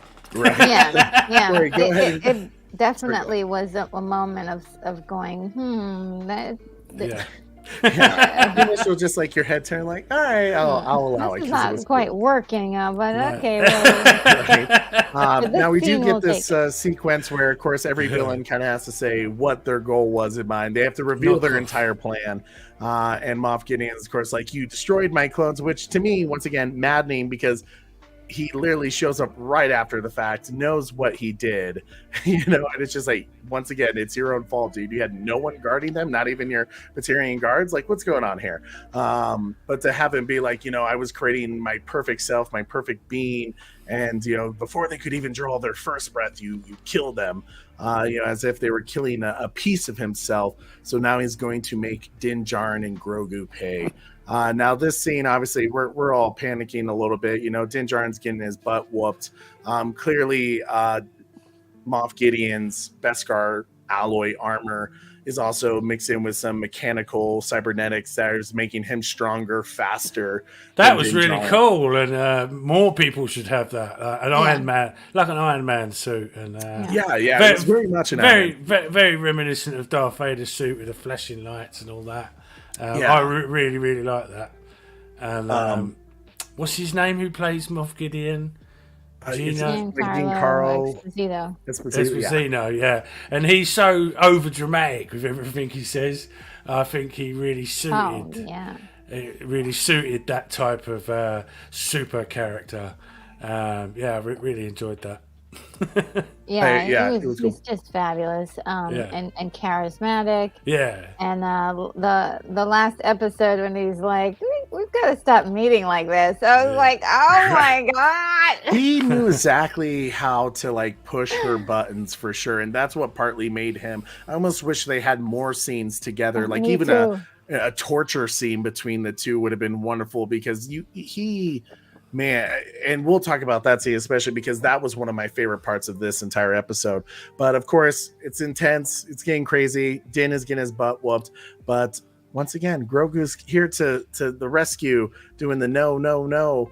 But of course, now the Batarian guards set their eyes on Grogu. And Corey and I were panicking a little bit because in a way we were kind of thinking, okay, we know that like there's rumors going on that Jon Favreau and Dave Filoni were not happy that Kathleen Kennedy wanted Grogu to come back immediately in Book of Boba with Din Djarin, and that they didn't really have this arc of not being with each other, after 2 years. So we were thinking, what if this is their way to finally like, you know what, we're going to kill the kid so that way we don't have to bring this little thing back, and it would break all of our hearts. But you know what? We were thinking like, oh my God, they're going to do it. Corey was waiting for it. What's that? Corey was waiting for Grogu to die. I was getting excited. I know. Corey, you got problems, and you gotta find something. There's something wrong inside here that you gotta heal it. He's going to die eventually, big fella. We didn't see him at all in the sequel. He's he's still alive, but he's somewhere else. You think he's not a Jedi? He's a Mandalorian. Yeah. So but he anyways, still has force abilities. We won't talk about that now. Yeah. But we get this awesome, once again, another great action sequence. We think Praetorian Guards, they got him down. They destroyed his little vehicle that he has. But you know what? Grogu's about to whip out some Yoda, jumping around like a crazy man. And laughing at them. Yes, that was the part I was like, what? To be honest with you, I was really hoping that he was going to force choke all three of them. But that didn't happen. Just all three of them, because there was no other way of getting out of it, and he kind of done a little bit of spinning round, but again, it didn't really it didn't achieve anything. the potential that Grogu has is ridiculous. I mean, he has the ability to really wreck them just snap their necks and like just break every bone in their bodies. But he doesn't do that, and I think it's because he's so innocent in a way. Like even when he did try to force choke Cara Dune, it was sort of as a knee-jerk response, but it wasn't, and he didn't mean to do that. So it's kind of frustrating. You know that this creature can do so much, and yet, I mean, he's levitated huge animals. Yep. And I just like there's very easy for him to wave his hand and just push those guys up, pin them against the wall, and they can't move. That's what I thought was going to happen, or choke them or something. He doesn't, and even like the whole time, even in the last episode, it was kind of frustrating to see that he was just like so passive while his dad was getting attacked, and I'm like, Din is gonna die right in front of Grogu if he doesn't do anything about it. Right, and this is what Captain Rex says here. Disney can't sell merch an innocent baby that kills, which facts, because I guarantee Corey, you buy it. Yeah. No, I would. There's a market Grogu would for be it. his favorite. There's a okay, market. maybe I would buy it if Grogu did force choke them all. Maybe I would have had more respect for Grogu, because think about it. Honestly, it's kind of surprising that Luke Skywalker would even let Grogu go, because he knows too much of the Force already, and with his powers that he has, and knowing how strong Yoda was, that if he does give in to hate, then he's going to go super hardcore Sith. But then again, as we know, Luke would never make that decision for someone. He would always. He killed tons of people. Luke killed tons of people. Especially Jedis. He took out all the younglings as well, didn't he? You're saying? Oh, you mean Anakin? No, Luke. He took out. Yeah, he kill all the kids. Sand people. Yeah. Well, no. At the training, like, isn't that what they were implying in the story? No. He tried to kill Kylo Ren. Yeah. And he killed the other one kid. Well, still. He's got to kill everybody. Plus, that doesn't happen for like another 30 years, Corey. He would have killed, but still, he was willing to kill flesh and blood, bro. But that doesn't happen for another 30 years. Yeah. From this moment. He's changed. But if at some point Jin sacrifices himself, perhaps that will make Grogu turn to the dark side. Who knows? Yeah, I mean, that's what I was hoping they were going to play with this season. Like, we're talking about a Force-sensitive child that is a baby and is still learning ethics and things like that. Now, one thing I have to say, though, is that Grogu did display this season a lot of ethics, especially when he jumps in between Paz Vizsla and Axe-Woves. And it was, I was like, wow, that is very interesting. He bypasses any respect for the rule and just says, no, this is wrong for you guys to do this. And it just displayed more of his innocence. Even though he understands a lot, he's still a baby. Like, in a weird way, he's still innocent. But innocence can be corrupted. So I'm wondering if they'll ever explore that aspect. Like, hey, somebody hits Grogu, what does he do? And I think was it season 2 or season 3 where they kind of played with that, where he straight out takes away that the candy or whatever that is that from a school member. He like takes the macaroons away from a fellow classmate. There is a sequence like that in season 2. Yeah. And the way he was eating all of those tadpole babies, and also the way that he was also that particular scene that I talked about, where he does try to force choke Cara Dune. Mhm. Like, those are moments where he was kind of playing on the edge of the dark side, but I wonder if that might be something they'll develop later. I was hoping that they would explore that this season, because that's a real thing with this. Exactly, and that's what I'm saying. How could you let this man go? Especially when he becomes a more rebellious teenager. Can you imagine being a rebellious teenager and having force choke capabilities? Yeah. Oh my God, Corey, you're on the wrong train now. If he doesn't turn to the dark side, then I think there will be some sort of scene where like there's like loads of people, and he just gets all of them with the Force and does a Darth Vader and crushes the helmets and all that. I think some sort of thing like that. I think something will trigger him to really go full out with the Force. I think. Beans, I need you to force choke. Hold up a second. I think the connection that I'm trying to bring up is the fact that look what happened to Anakin Skywalker when he was a rebellious teenager who thought he had Force capabilities, was strong with the Force, and didn't have the right teacher to help him guide the way. I don't know. Are you trying to blame Obi-Wan again? No. Well, yes, there's parts of that. But Din Djarin, how is he going to help keep Grogu self-centered and not fall into those force choking ways and the lightning coming from the fingertips? How is he going to stop that? Because we've already seen he did force choke. Because I think if anything, Din Djarin has taught Grogu compassion. Yeah, but here's one thing I have to say: the creed and the code of the Mandalorian is very strict, and that may be something that helps Grogu along the way. Like, I can't do that. That's not the creed.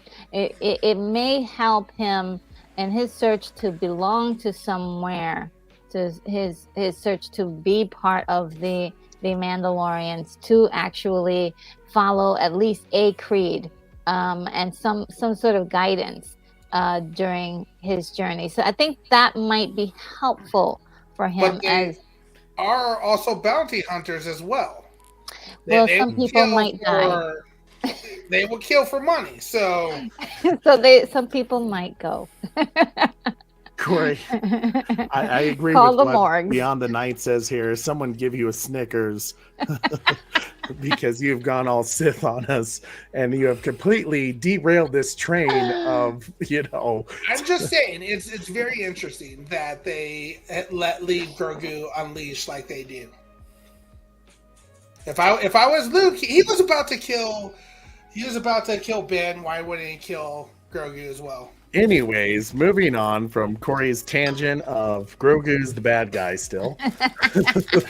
Grogu's the real villain of The Mandalorian and the true heir to the Empire. You watch when they make him Snoke. He grows into Snoke or something. Jesus. Wow. No, Obi-Wan gave up on Grogu too early. What? In a desperate, moment where Din Djarin is down for the count, Bo-Katan saves the day, is able to rescue Din Djarin, and so that he may help his son Grogu against his Batarian guards, and we get the battle really that we've all been waiting for, the rematch between Moff Gideon and Bo-Katan. It's a good fight. I do like this. I really dug. I mean, like we were talking about earlier, she's really able to. He's getting into her head, and I love how she kind of becomes more violent, more like brutal. She's screaming, she's like roaring at him, basically, because she's furious with him because he's just able to push the buttons of her. And in this crazy fight sequence, we see that once again, Moff Gideon kind of does something crazy, and I know this kind of irritated people because the handle of the Blacksaber, when he breaks it, they're like, "Well, how does he do that? Like that's made out of Beskar, And it's like, well, he's also made out of Beskar, but not only that, his is improved Beskar with the cybernetics engineering, so that way he's stronger and faster. So it makes sense that he can crush it. But this was really done in a way that was to kind of metaphorically show that it's not the saber that makes you the leader of Mandalore. It's the person, it's the person and the choices that you make. And here she is. She doesn't need the Darksaber anymore. These people believe in her cause. They believe in her. And therefore, after this moment, do they have to listen to her anymore? Yes, because they, what she has achieved with them and what she's been able to do, which is bring them together. So in a way, it was kind of saying, let's get rid of this thing that we've constantly said, who has it, who doesn't have it, what makes us this warring clan, this thing that makes us fight against each other, and let's just throw that away now. So that way it's literally the person. It's the person's beliefs of that we follow and that we stand behind. What was your guys' reaction when you saw Moff Gideon destroy the Darksaber? Retro. I loved it. I was like, yes, get rid of that thing. They have been fighting. It's cursed. It's truly Exactly. cursed. It's a truly cursed piece of weaponry. It has done nothing but divide them. It has put the power of the planet in other people's hands. Whoever wielded this thing became the leader. Really, an unbelievable oversight to put your kingdom in the hands of a weapon that anybody can attain just by fighting the person who has it. And in a way, it's caused more division in them rather than unison. Oh. So yeah. I mean, it's horrible. So I was very happy, and I think with the discovery of these the green life or plant life, with all of these different groups of Mandalorians coming together, the Darksaber is not needed, and most importantly, they didn't need the Darksaber to get to this point, to be very honest. All of this work that they're doing during the battle, the Darksaber played a very small role, and would be able to do the same. Oh, the kitty cat! They would be able to do the same thing without the Darksaber. So good riddance. I am glad it's gone, and I know that some people have said that they could rebuild it because you just get I believe there's a Kyber crystal in there that they can just use it for something else. I mean, Luke could fix it maybe. Yeah, but just I don't think the Darksaber has done them any good at all. Yeah, it'll be interesting to see if it has an afterlife, because in a way it was like the curse is broken. It's constantly plagued Mandalore in a way by Moff Gideon destroying it. He took away what makes Mandalore weak in a way. Mm-hmm. And not only that, it kind of sets up for, if they did need to find something to reunite Mandalore, which I don't think they would at this point, is the Mythosaur is still out there somewhere. Savage Bat, your thoughts about the Darksaber being destroyed? Yeah, I thought it was really cool and an end to the era of that whole thing, because that was really silly.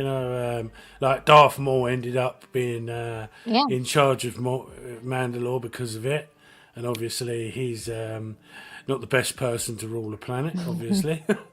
But yeah, no, it was good that it was surprising it ended, and it crushed a lot of theories about where the story's going to go with the Darksaber, because it's out of the picture now. So I thought that was a good way of, right, that's done, moving on. Mm-hmm. And like Retro said, and it wasn't really needed. Like I said, everything played out without it. It was just useful for Bo-Katan to use in that battle at the time, and that was about it, really. It lost its magic as an iconic leadership thing anyway. So yeah. I'm glad it was destroyed. Yeah. He's glad. Orc and Beans, your thoughts about the Darksaber being destroyed? Readjusting the cat. The Gus was on my mouse, so I couldn't unmute myself. I was surprised that he destroyed it because I figured he would have wanted it for himself. That's true. But I think maybe in the moment he felt like it was better for him to destroy it than it was for him to keep it. But I was surprised that he destroyed it. I have a theory about that. But I think, like what everyone has said, it's probably for the best for the Mandalores that it's gone. Yeah, most definitely. Yeah, and if they needed to, it could be rebuilt and renewed and given a new purpose rather than what it was used before. Give it a new, refreshed legend to it rather than what it's meant to the Mandalorians currently, you know. Retro, before we get to Super Bro, you said you had a theory about... Yeah, I think the reason why he destroys it is because at that moment he doesn't need it. He doesn't need to rule Mandalore. He needs, what he wants at that moment is to break Bo-Katan. He wants to break her, and so without the he even says it, you know, without the trinkets, Mandalorians are weak. He was hoping that was going to really kill her spirit. Yeah. And hurt her emotionally. And so it was a battle technique of destroying something valuable in order to get the results you want. It's I really adored that moment, to be honest. I was like, wow, yes, finally something a little juicy to sink your teeth into. Yeah. It was definitely a good script there. I felt like that was certainly a highlight, which is why I partly say I wish there was more scenes with Moff and Bo-Katan together, because they together, their chemistry on screen and their dialogue was, like you said, juicy, and like there was stuff to really get in there and dive in deep with. Super Bro Corey, your thoughts about the Blacksaber being finally destroyed? I thought it was pretty cool how he just like smashed it in her hand. That was a really cool scene there. Not a big deal that the Darksaber is destroyed. I personally think it will be reforged again. I think it'll probably be Luke that does it. Technically, he is the rightful owner. Oh yeah. No, technically. Axe Wolves is now. No. How's Luke? Oh gosh. So there's a whole video about it. So you're saying that since Luke defeated Moff, then no. Because technically this is going all the way back. Yeah, it's going all the way back. So when Darth Maul, there was a fight between Darth Maul and you're saying Anakin, Obi-Wan. and Anakin won. What's that? You're saying Obi-Wan owns it. Oh, I didn't think about that. Technically, but Anakin beats Obi-Wan again, so therefore it then belongs to Anakin as Darth Vader. Darth Vader dies, and then passing the torch of it's either Luke or Leia's at that point. Well, okay, so this is what I thought, because the way it was explained to me was that it belongs to Luke because he defeated he didn't really he wins, he gets it by lineage. It basically passes down to the next because Darth Vader defeated Palpatine. Defeated Darth Maul back in the day and captured him, but didn't want the Darksaber. That's what. So he could have had the Darksaber a long time ago, but he didn't. He was like, "What is this? Get it out of my face." To take a deeper dive, did Anakin actually beat Obi-Wan though? I mean, he did. Did he? Yes. Did he? Anyways, Corey, before we get off completely away from this episode, obviously, Darksaber's destroyed. They're fighting, but Bo-Katan gets a call from Max. He's coming in hot. with the ship crashing down upon them, telling everyone to get out while they can because he's going to destroy the base. A crazy move. I love it because it was like the most insane thing you could possibly do to wipe the board clean of the Empire. Very smart. And it's just, man, it's an epic scene. Everything's blowing up as things are crashing down. Right. Savior of the West. Now we see Moff Gideon. Corey, go to the next slide, please. We see Moff Gideon covered in flame, and we get this really Kanan Jarrus / Groot defending, putting a shield around his people scene. And he's created this force shield around them, and it's this beautiful epicness of Grogu's strength with the Force. Now, obviously, Moff Gideon is covered in flames, but we never see his body. We never see what happens with him. Do you guys think he's dead? Nope. Yes. I don't think you could really survive from that because there are exposed areas on him that would burn up in the fire. Yeah. And I think this particular Moff Gideon is dead. Yeah. But there's I like your wording. This particular Moff Gideon. Yeah. He should be. I mean, if he survives this, that's definitely right inconvenience. But there could be another Moff out there because one of the clones could have survived. We really didn't see them die. We just saw gushing water, and that's about it, and some sparks. So, and from a story point of view, if he's dead, that now leaves the door open for Grand Admiral Thrawn to be the main villain. Mm-hmm. Without no Moff Gideon, Thrawn is the new villain moving forward. Moff Gideon's dead. I think it makes sense that they're taking him out of the picture to replace him with Thrawn at this point in the story. I agree with that thought process too. Yeah, me too. Yeah. And it's very clear that Moff Gideon was definitely working on his own plan to be the big boss, and he was not going to be an asset to Thrawn. No. And so it would not, story-wise make sense to have Moff running around. Two bad guys at the same time. Yeah. Unless they were, they're planning on maybe the clone turning sides and becoming a good guy. I mean, which they've done stuff like that before. I could see it more of a theme coming down. Like we had theorized this before the season started, where we thought Moff Gideon was going to be kind of pushed as the big bad, and when he thinks he's on top, that's when Thrawn would come out and be the one to end him, because he's truly the big bad. It was going to be kind of the true, villain of Star Wars, crushing Moff and being like, nope, this is my empire now.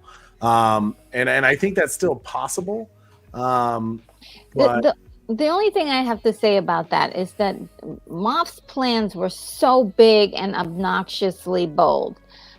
These Death Troopers with Force abilities, that's going to be his army.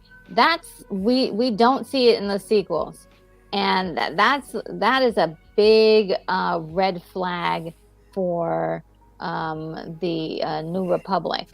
And I think the secrecy of everything is so important right now, because we got about 25 years before the sequels, right? Something like that. Yeah.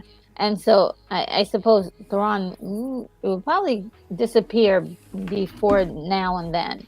And so being that Moff's plans were, truly scary stuff, right?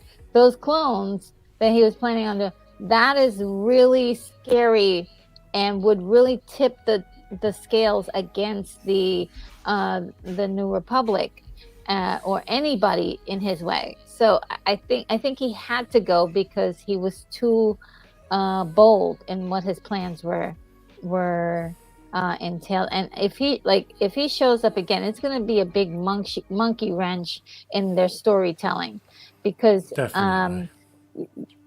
Thrawn, if he's going to be the big bad, we really need to start seeing that story start to develop and trickle Definitely. It wouldn't make sense to have two going on at the same time. Yeah. Which, Yeah. yeah. Sorry, go ahead, Retro. Oh no, I was just, and it would take away from the impact. Yeah. I agree. A Thrawn story, yeah. Pork and Beans, your thoughts? Moff Gideon's still alive? Clone? Is there a clone out there? As some people point out, like Captain Rex, this Moff Gideon had no mustache. I think he is dead, and I think this was the real Moff because of some of the stuff that he says. When they first show up, or when Mando first shows up, he says, you know, you destroyed them, and they were going to have the one thing that I don't have, which is the Force. And so to me, that was like, okay, so this is the real one. If he's saying like that, I don't have it. Or could it have been a previous clone that didn't have that Force abilities yet? I don't think it's that, because honestly, are we really going to run with this plot again of, is Moff dead? Is he not dead? Kind of thing. And like what everyone has said, where, you know, Thrawn's going to be the next big bad of the series. And also, I felt like with his suit being more mechanical and more high-tech, I felt like that was something for him to do to help level the playing field between him and Din. Yeah. And I feel like you would have only done that for your actual self and not used that for a clone. Because if it's a clone that possibly has Force abilities, you're probably not going to put that kind of suit on them because they're replaceable. You have others. If you're panicked and think, like, he knows he can't beat Din on a one-on-one fight, we've proven that already, he's going to give himself the best suit that he has for his actual being to try to protect himself as much as possible. And so that's why I think it's the real Moff, and I definitely think he is dead. Good points. I like that. Very good. Brought some great points. Super Bro Corey, Moff, dead or alive, or a clone somewhere out there? Or is it the original Moff? He should be dead, by all means. But I have a feeling, I just don't like when Star Wars, doesn't show somebody actually dying, or doesn't show them actually being captured and tried. Too many times they've seen the villains return, right? Darth Maul, Emperor, Moff Gideon once already. It's just like, it's on repeat, bro. Thrawn's gone, and now Thrawn's coming back. It's Star Wars likes to kind of repeat that storyline for the bad guys. So, clearly he should be dead, but we didn't see him die, and we didn't see a body or anything like that. So, no, I don't think he's dead. Well, let's see what the audience is saying here. All right, it looks like 71% are saying no, Moff Gideon is not dead, and then 28% are saying yes. No. Interesting. No. Interesting. Yeah, see, for me, it's like, it's one of those things, and maybe that's the point, is like, if they did need to bring him back for any reason, because they think it would be a good side plot, they've left it open for sure to that. Okay, you didn't see his body, there's clones, there's many different things. I would like to think he's dead. I just get the feeling that his death was almost kind of like, in a way, I wasn't quite satisfied by it. Because to me, it's just kind of like, bam, there he is, he's gone, and you see his body engulfed in flames, but you don't see anything after that. I was almost kind of hoping that you would see him like crawling to them, right? Covered in flames, and someone would have to put him out. If you're gonna drop your ship on him, drop it on him, bro. Like, literally, I'd love to see like, boom, he's getting smashed by it. Like, okay, then he's dead. Then I'd say yes, he's dead right now. I can't. I just saw fire engulfed by him. He's chilling in the back of the tank right now. Chilling in the back of the tank, trying to create his next clone. So yeah. I asked Super Recording. Let's go to the next slide. Now we've saved the day. Moff Gideon is supposedly gone. Now we're at the living waters once again, and we see Paz Vizsla's son finally finishing the creed, and now he is full-on Mandalorian. But now Din Djarin brings a little Grogu to the living waters. He wants him to finally be officially a Mandalorian as well. But as we know before, Grogu cannot speak the words yet. Therefore, if he cannot say the creed, he's not Mandalorian. And then through technicalities and legalities, I guess you could say, Din Djarin says, "Hey, well, like if his parents were to declare him no longer an apprentice, how would that work?" And she's like, "Well, obviously you're not his dad unless if you adopt him." So Din Djarin adopting now Din Grogu, which was a cute moment for sure. That's what his name is? It's not Grogu Djarin? No, I guess it's Din Grogu. I was curious about that as well. I guess they don't do last names. But so it's Din Grogu now. Din Grogu. Must be the other way around for Mandalorians. Yeah, maybe. But then again, Jango Fett, Boba Fett. Well, no, then there's Paz Vizsla and the Vizslas. But I think it may be for the Dins that they start off with. There's something special. Could be his clan, or maybe if you're not like of, like true blood Mandalore, they do it opposite. Who knows why they do it that way? I mean, this is what this season was supposed to be for, to fill us in on their culture, and that's what we didn't get. We didn't get this cultural stuff that they're still pulling out of their hat, and like we shouldn't be getting more surprises like this. This is not. We should know all about the Mandalorian culture exactly by now. Yeah. Well, we did get, we see that Grogu, once again, he's connected to the Force. He's connected to creatures especially, which led me to believe that Orkin Beans 14 is probably right, that one day we may very well see Grogu riding the Mythosaur in a Mandalorian outfit and his own lightsaber thing. What do you guys think, just based off that little final shot of the Mythosaur and almost the Mythosaur connecting back to Grogu? What do you think they're setting up there?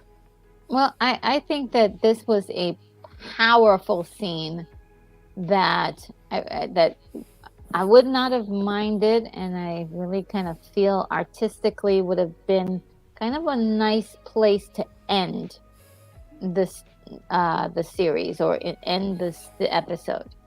And the other, everything else we could have seen in season 4, to be very honest. There is a season 4. If there is, yeah. And this was such a powerful moment because you have Grogu looking into the waters and connecting again. He's doing that connecting thing, which leads me to also believe that the first time when we see the Mythosaur, maybe that Mythosaur was responding to Grogu being in its presence. So I'm like, oh, okay. I'm gonna have to look at episode 2 a little bit differently now and see if that's that could be something going on there. But I love that Grogu is sort of the one that's connecting with it. And yes, there has to be something to do with Grogu and this creature. There's something happening there. So I can't wait to see what they decide to do with this, and if they will take it to the point where Grogu is riding the Mythosaur or taming the Mythosaur, making friends with the Mythosaur. Because I think even though the Mythosaur exists, this isn't the time for Mandalorians to be trying to track it down and ride it and put ropes on it and let it be free. I mean, it's a gentle animal at this time, not causing any trouble. It knows that there are people above now, isn't trying to attack them. Let the creature be there. It is a symbol of the planet, and maybe just allow it to exist on its own. Okay. I hear you there. Savage Bat, your thoughts about what are they trying to say? What is the future for Grogu and the Mythosaur? Yeah, there's definitely some connection there. Same with Ezra Bridger. He had a special thing going on with connections to Force animals in the Force and stuff. But I think overall, it's kind of leading up to the scenes where we've seen in some of the other episodes with the Mandalorians, and especially in these last two, where it is just the Mandalorians flying around jetpacks and all that. I think that's where they're going to go next with it, is actually just make it just about the Mandalorians, and then we'll get to find out all this really cool stuff that we want to know. Because the way they're doing the storytelling, it comes across to me that's the direction they want to go in. Is the next? They're going to do a show that is actually just about the Mandalorians. I think that's where they're going with it, and then do the whole mix of the stories, Ahsoka and all that as a separate story, and hopefully that's what we'll get, and Bo-Katan and Jin leading the way with just loads of crazy Mandalorian action stuff and stuff about the history and all that. Really, I think it seemed like it was pointing in that direction. Gotcha. Orchid Means, your thoughts about the future for Grogu and the Mythosaur? I'm gonna end up being right. He's gonna get decked out in his armor. He's gonna ride that Mythosaur, and it's gonna be awesome. And after Luke reconstructs to the Darksaber, it's gonna be Grogu's, because I think they're gonna say, you know what, we don't need this. This doesn't symbolize who leads us anymore. So let's give it to the hybrid, the Jedi and Mando, and we'll just give it to the kid. Let him rock with it. So I can't wait to be right. I can't wait for, season 4, the ending of the movie, to just be Grogu riding off onto the sunset as he force chokes people.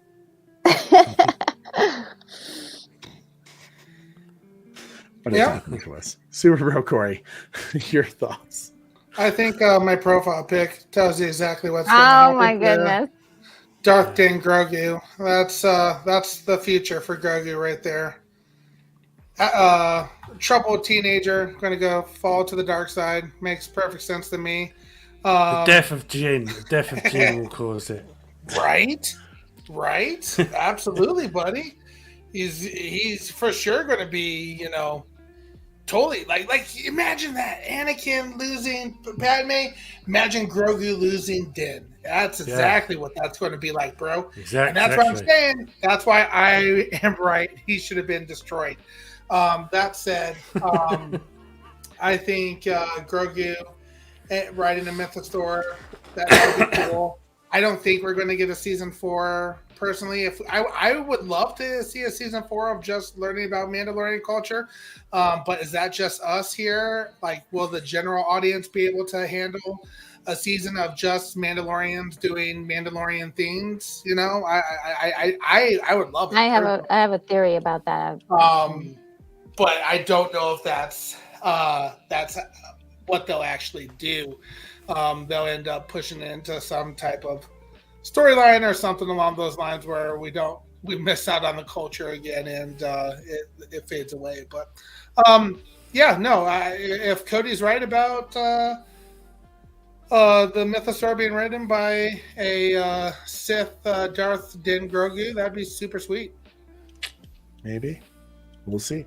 Well, of course, like I said, it's very much a typical Star Wars hallmark ending where we're just learning about what, they're closing up a few of the loose ends and kind of giving us the happy ending. We know that the great forges have been relit, and of course, everyone's happy on Mandalore. I've heard some people theorize that maybe Axe Woves has adopted Paz Vizsla's son. If that's true, that is an absolute incredible arc even further for Axe Woves. I love that idea. I hope that is explained at some point. Out of respect, especially as they had beef. That'd be cool. Yeah, exactly. Yeah. It was beautiful to hear them hitting their Beskar armor together to create the Song of the Hammers again.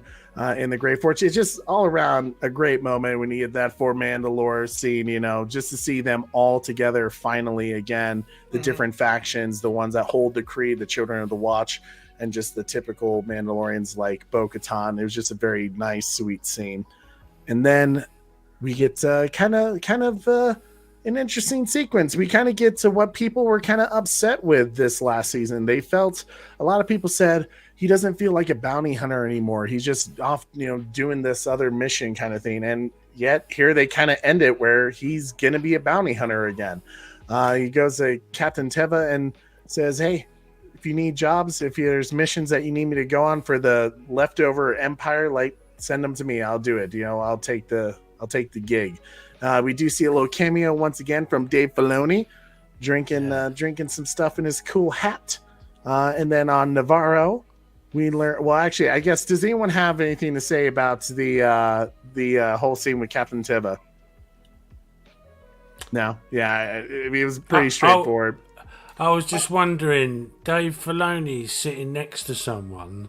I'm not sure what the guy looks like real life, but is that Rick Famuyiwa? Maybe I thought so, but once they put up a closer picture, it didn't look like it because I think he's much taller than that one gentleman. But I don't know. It could be. I haven't heard anyone say it was Rick. It was just a guess. Just a guess. Yeah, I thought so too. The moment I saw him, I was like, "Oh, is that Rick?" And then when they showed a closer pic, I was like, "Yeah, it doesn't look like him." Cool cameo. I would say real quick. I think if there's not a season 4, this is how we see Din Djarin show up again in Ahsoka or other areas, completing a bounty, doing bounties and stuff like that. So yeah. I think that's the importance of this connection scene here. Exactly. It definitely left it open for there to be a return. Yeah, and like I said at the very, very, very beginning, is that this is resetting everything. We're getting away from the I think we're getting away from the Mandalorians as a whole, because now they're set up. I mean, if there was a story to follow up with the Mandalorians, it's like them rebuilding their cities, them planting gardens, them like doing those things. Is there another challenge, like a big baddie or another faction or something to stop the Mandalorians? Maybe some infighting, but I think we're all tired of that storyline. I think I think it'll be Thrawn. I think Thrawn, because of knowing that Moff Gideon had a base and that they took him out. I don't think he's going to allow them to live. The best way would be building planetary defenses to thwart off Thrawn. Yeah. I just see Thrawn looking at the Mandalorians as a threat to his empire. And I think at some point when they least expect it, he'll come for them, just to set an example out of them. People who resisted the empire, they won. And then here he comes taking over their planet again just to wipe them out. I could see that. It's possible. I mean, that would be tragic. Because we really don't hear about the Mandalorians in the sequel trilogy, do we? We don't even see their ships at the end of Rise of Skywalker. But that doesn't mean that they're not around. True, but you would think there would be some inkling of, if Mandalore, who doesn't like the Empire in the first place, and they would want to get back at him. It seems weird that they wouldn't be part of the resistance. You want to know why there's no Mandalorians left, big fella? Just Thrawn gets them? No. Because Grogu kills him when he goes to the dark side. Corey, you are this close to be it. well, here's where I'm kind of leading, because the end of this really is, and this whole scene kind of makes me feel like, according to the news, they did write already. Season 4 is already written, and a lot. What the rumors are saying, and not saying that it's true, is that the Rebel show that Gina Carano was supposed to be on, or Rangers of the Galaxy was supposed to have a lot of stories that were going to lead up to the big Thrawn stuff. some more of the bigger themes going on in this storyline that they're developing. So when she was fired, they were kind of at a loss, and this season of season 4 may contain much of the many of the scenes from that show that was canceled.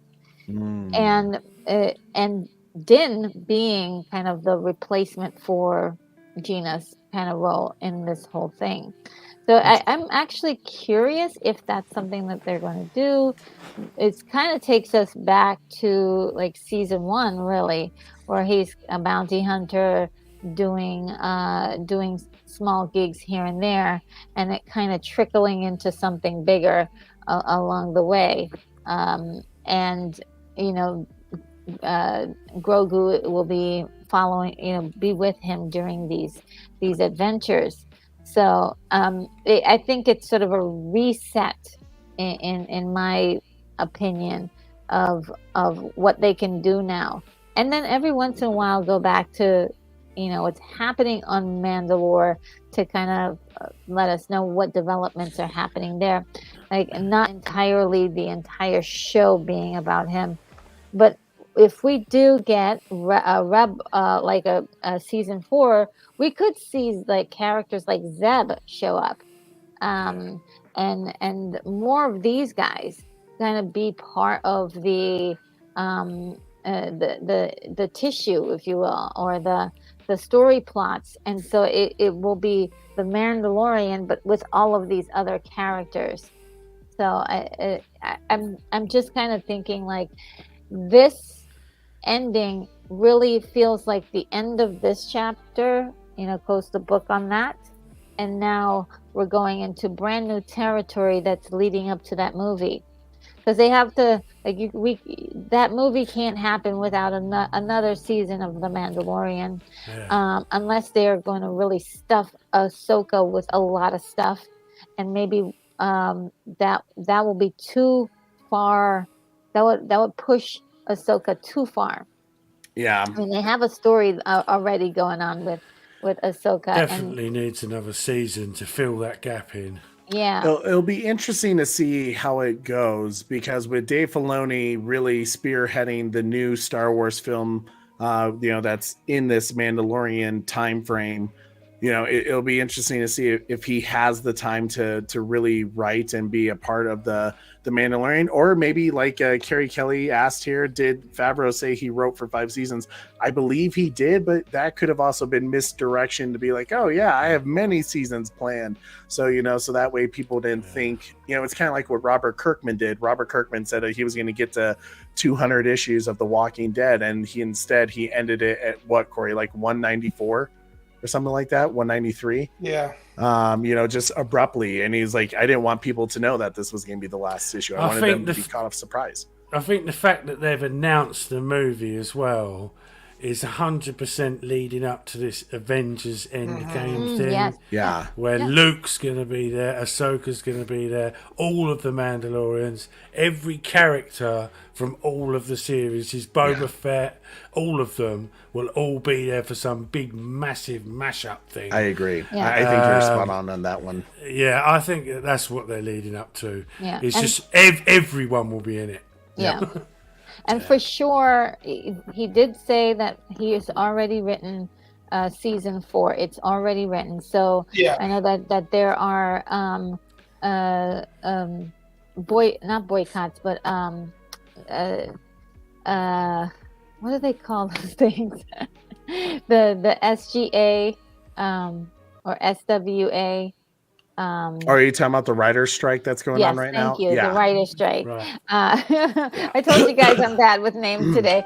The writer's strike is happening soon, and so they have everything written. It's already written. All they have to do is film. But also the behind the scenes with Pedro Pascal is another issue that has to be dealt with, and I don't know if they've made peace or anything, and there may be some issue with that, and and I hope I hope they're able to resolve that if it is an issue, because he's just wonderful. His voice in this. Yeah, I think they'll find a way to make that work, just because if they lose Pedro Pascal, I think at that point, the Mandalorian's done in a way. Yeah, I didn't even know about this. What happened? There's just been rumors that he's not happy that he doesn't have like FaceTime, and that he wasn't really prepared for what they were going to do with that character, to where wasn't going to be really a face, and that he wants more of that. But see, to me, it's like, that's where I feel like that rumor's not quite true, because there's no way that's true, because of when he from the first got that interviews I've job, seen, he seems was really so happy. excited, and he loves He seems Star happy Wars about it. so much. It I just agree. doesn't seem like that's his But thing. not only that, like, I feel like if that was an issue, because that was something that was rumored back in season 2. Yeah, season There 2. was a perfect opportunity this season, rather than making Bo-Katan the only person to walk both ways, but to have him and her walk both ways. For them not to do that tells me that story, that rumor is bogus. That's drama people are trying to create in the tabloids. Now, I think it also doesn't help though when Filoni, when in that interview, was like, "Oh yeah, I don't know if there's going to be a season 4. It's been written, but I don't know if there's going to be a season 4. It's a good question, It'll But depend on the ratings, because ratings have been down compared to season 2. There wasn't this Luke Skywalker cameo that they kind of the whole time I was like, okay, we talked about, like, they said that there's going to be this Luke Skywalker moment, and it just the only thing I could figure happened. it was Zeb, which they was did cool, tease but that's that. not Luke.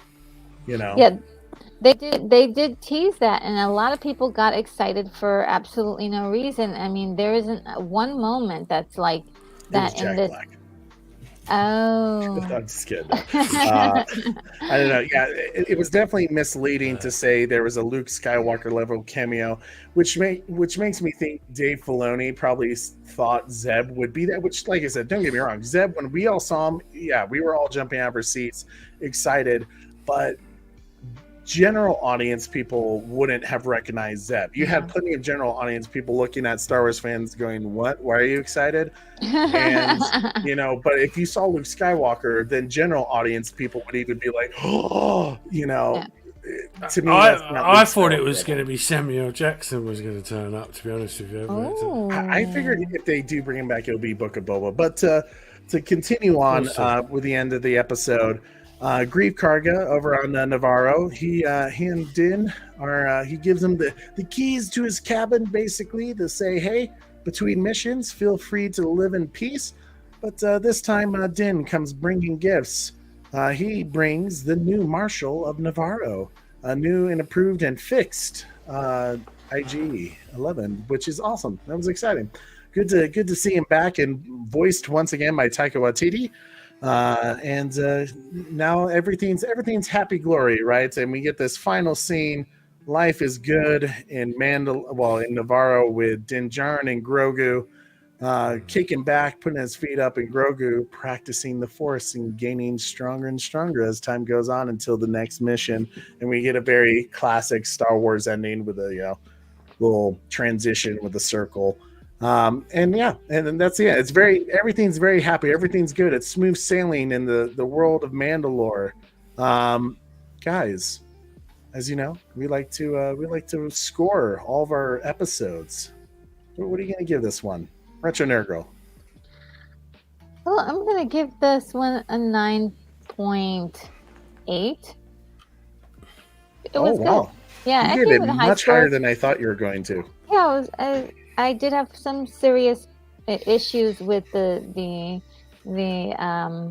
episode, as I always do. But I also love the energy of this.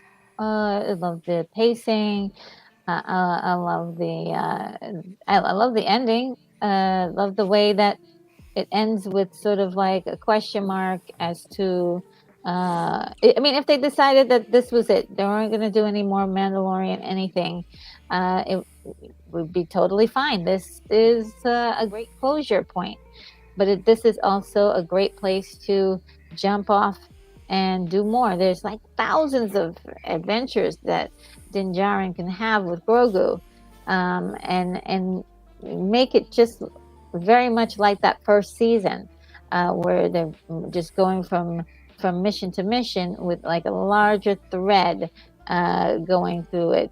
I mean, it is a reboot in a way, a restart, and I love that.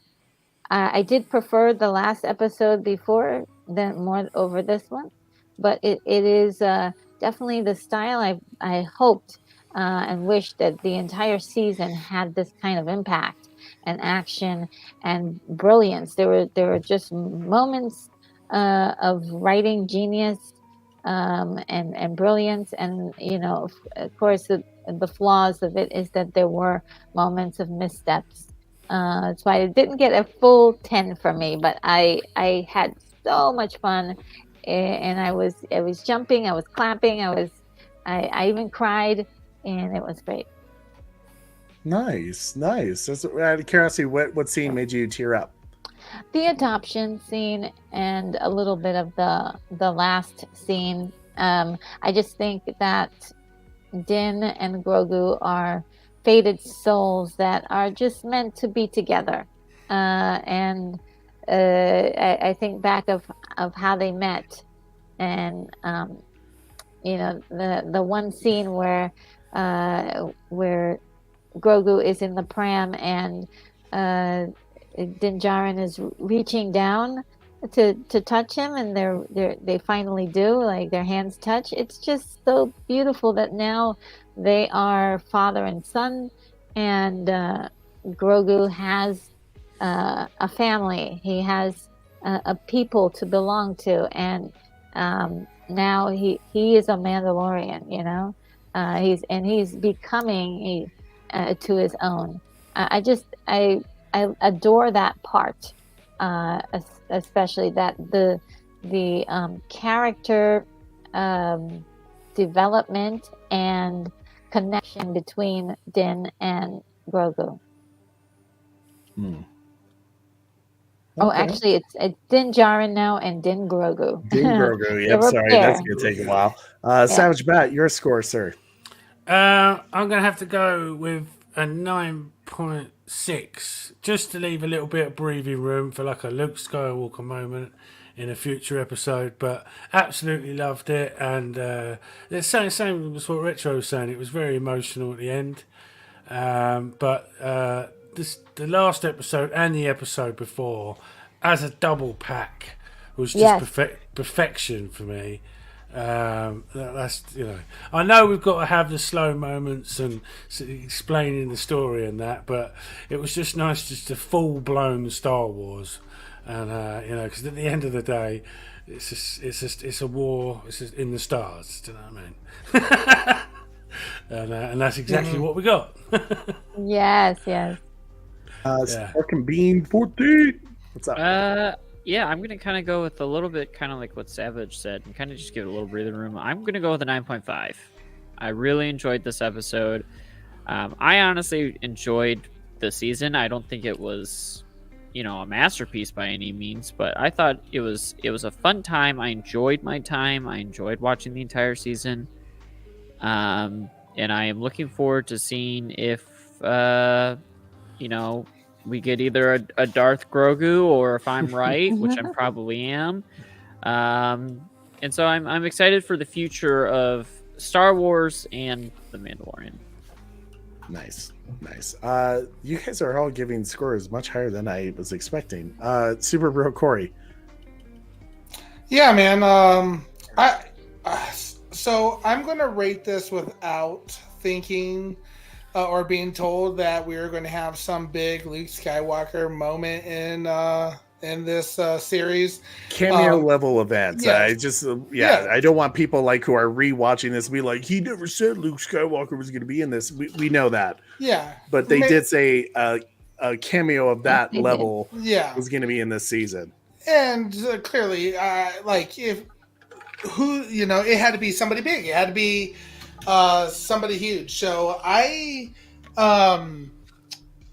he probably shouldn't have said that in the first place. So I'm not going to let that affect my score at all, because to me this episode was awesome.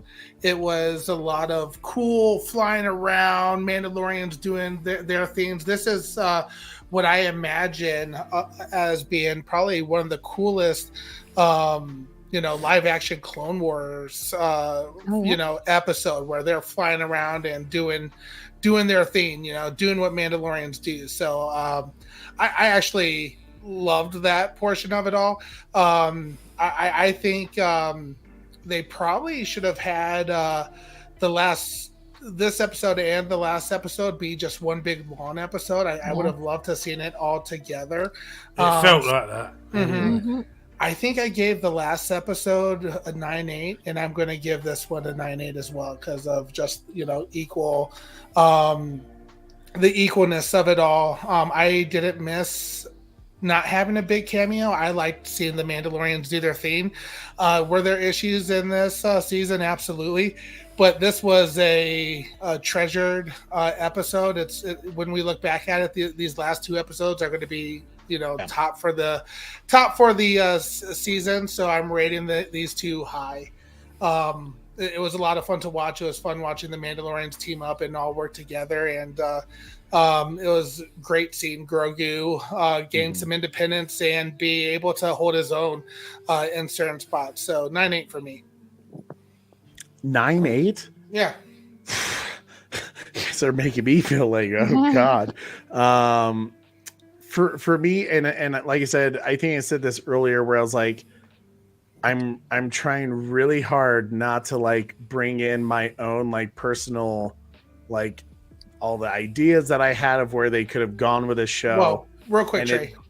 Trey, while you said that's also what I tried not to do as well too, because Butler said, I feel like we theorized a better story than what it actually was, and like you guys predicted That's a better story because than what we're legends. Yeah.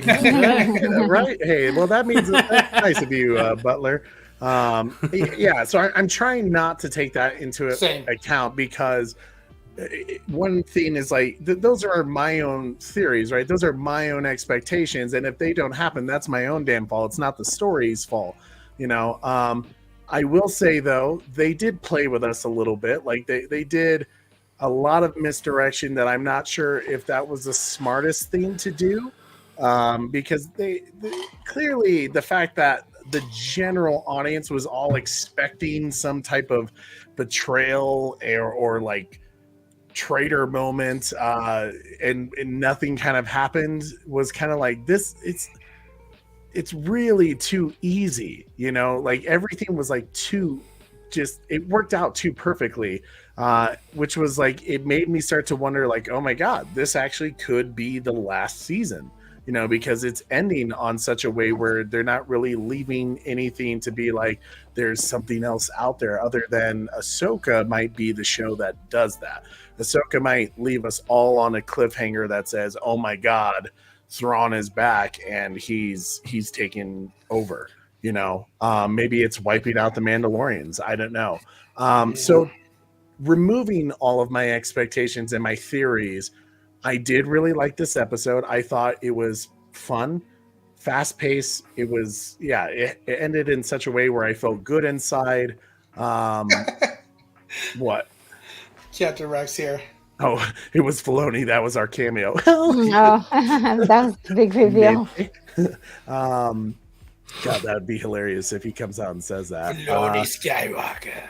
To me, the last episode is kind of more of what I like. I felt like there was more depth there, but at the same time, this had the action that I really, really like. So I'm going to like rate them. I think last episode I rated like a 9.4. I'm going to keep it like right at a 9.4. The last two episodes are easily my favorite of the entire season. But I have a feeling when we do our season overview, when I kind of readjust my scores, I have a feeling a lot of my previous scores are going to go down.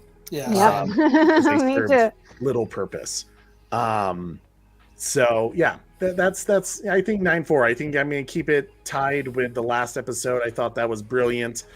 This was just a feel good, very Star Wars-esque episode that was fantastic, and I hope it's not the end, but I do like that they kind of left it in a place where like we don't need to do more, but I feel like, as I think I told this to Corey the other day, this was a finale that kind of left us, or left the writers, an opportunity to take a breather, reassess where we need to go from here, because it didn't feel like this season had enough meat for an entire season. Honestly, I would love to see Kai Peterson, if you're watching, brother, who did the Obi-Wan Kenobi film cut. I would love to see you make a film cut of season 3 of Mandalorian. Absolutely. I think it'd be amazing. He actually commented on our watch party that we did of his cut. So I need to reach out to him and talk to him. But I think it'd be cool if he did a film cut, because I think he could get rid of all the pointless stuff that we didn't need. Yeah, get rid of that rehabilitating the Empire crap for a start. Yeah. Corey, what's the chat saying? Yeah, no, so a lot of great scores. We have hashtag Restore the Snyderverse guy with a 9.2, a 9.3 out of 10 from Bat Fanatic, The Butler with an 8.5, Carrie Kelly with an 8.9, Oracle's Clock Tower with a 9.7, Domain with a 9.8 out of 10, Red Hooded Outlaw with a 9.1, Beyond the Night with an 8.7, The Batman Who Laughs a 9, Trevor H a 9.2, Captain Rex 8.5 out of 10, hashtag Restore the Lucasverse. I was about to say Snyderverse. That rose off my tongue. That was Restore the Lucasverse. Restore. I dig it. But yeah, that's some of the scores that we're seeing from here. And like the Butler said, he felt like we theorized a better story than what was actually was.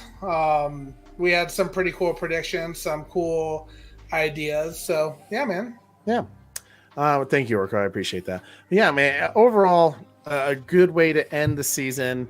I can't wait to talk to you guys about the overall review of season 3 and where we think it could go from here with season 4, if there is one, and maybe what it leads to with Ahsoka coming out in August. Guys, as we start to wrap up tonight and get ready for our charity stream later over on Twitch and Orc and Beans. Retro Nerd Girl, what you got going on, girl? Okay. Today I'm doing a watch party for Buckaroo Banzai. And let's see, just more live streams during the week. If you like retro movies, movie reviews are on my channel as Retro Nerd Girl on YouTube and also on Twitter.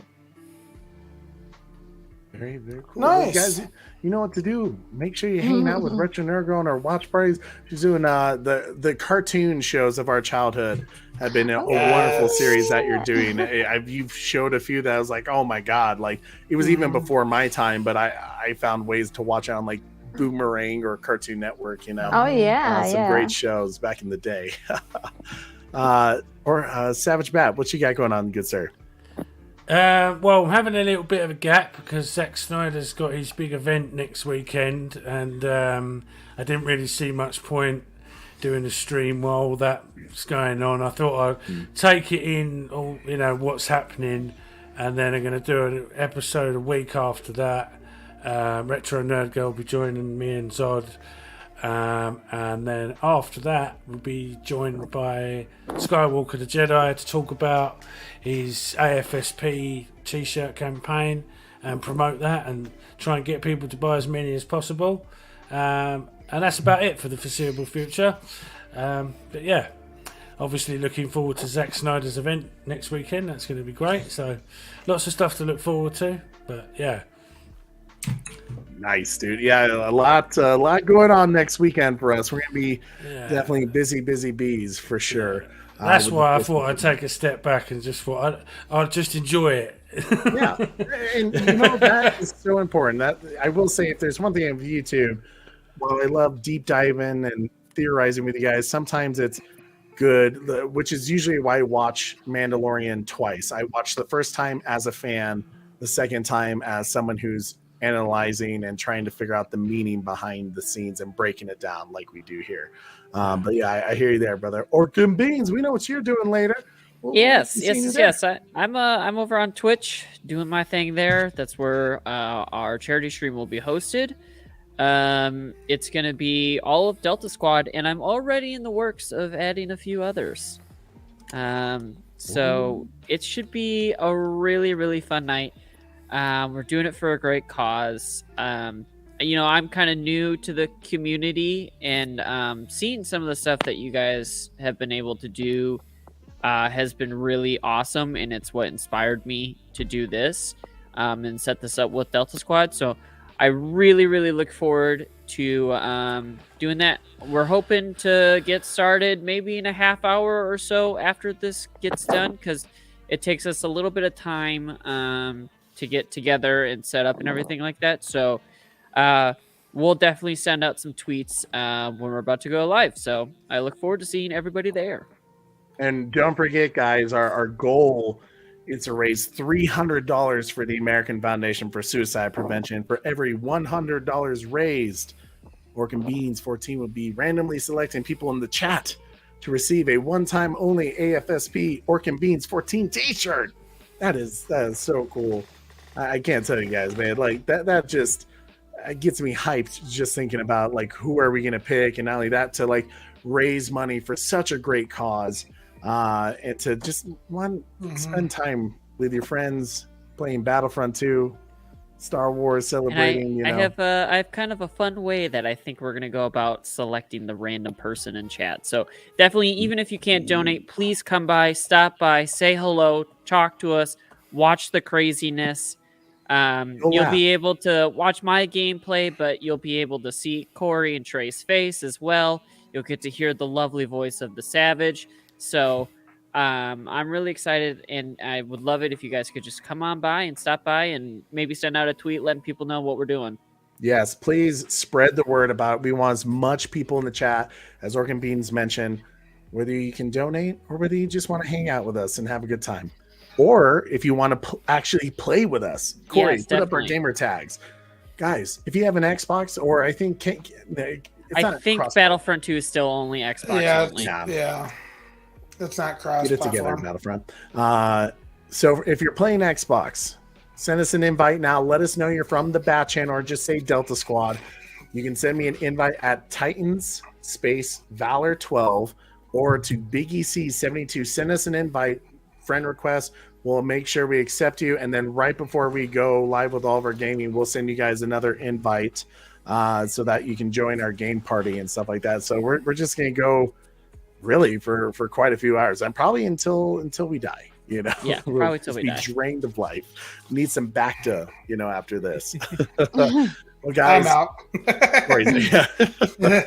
Well, guys, thank you so much for hanging out with us today. Replay crew, it's on you guys now. I need you guys to smash that like, you share this video, subscribe if you haven't already, and hit that notification bell, and then put in the comments your score for the season 3 finale of The Mandalorian, and maybe what you're looking forward to if they do decide to do a season 4 or Ahsoka. We want to hear from you guys for sure. But then join us later tonight, Twitch, the Delta Squad, raising money for AFSP, having a damn good time over on Star Wars Battlefront 2. I am your host, Trey, with Super Bro Corey, and don't forget to tune in weekly. Same bad time? Same channel. Oh yeah. That's right. We gotta kick it up a notch. This is the last one. This is the finale, Corey. Yeah. Although we're gonna do the full season review, you said, right? Or we'll do a season 3 review sometime during the week before Full Circle event. Yeah. Okay. Cool. Well, cool. It's been fun, everybody. Great. Guys. Watching all the streams throughout this whole season. Channel. See you later, guys. Delta Squad out. Have a good one, everybody. Yes.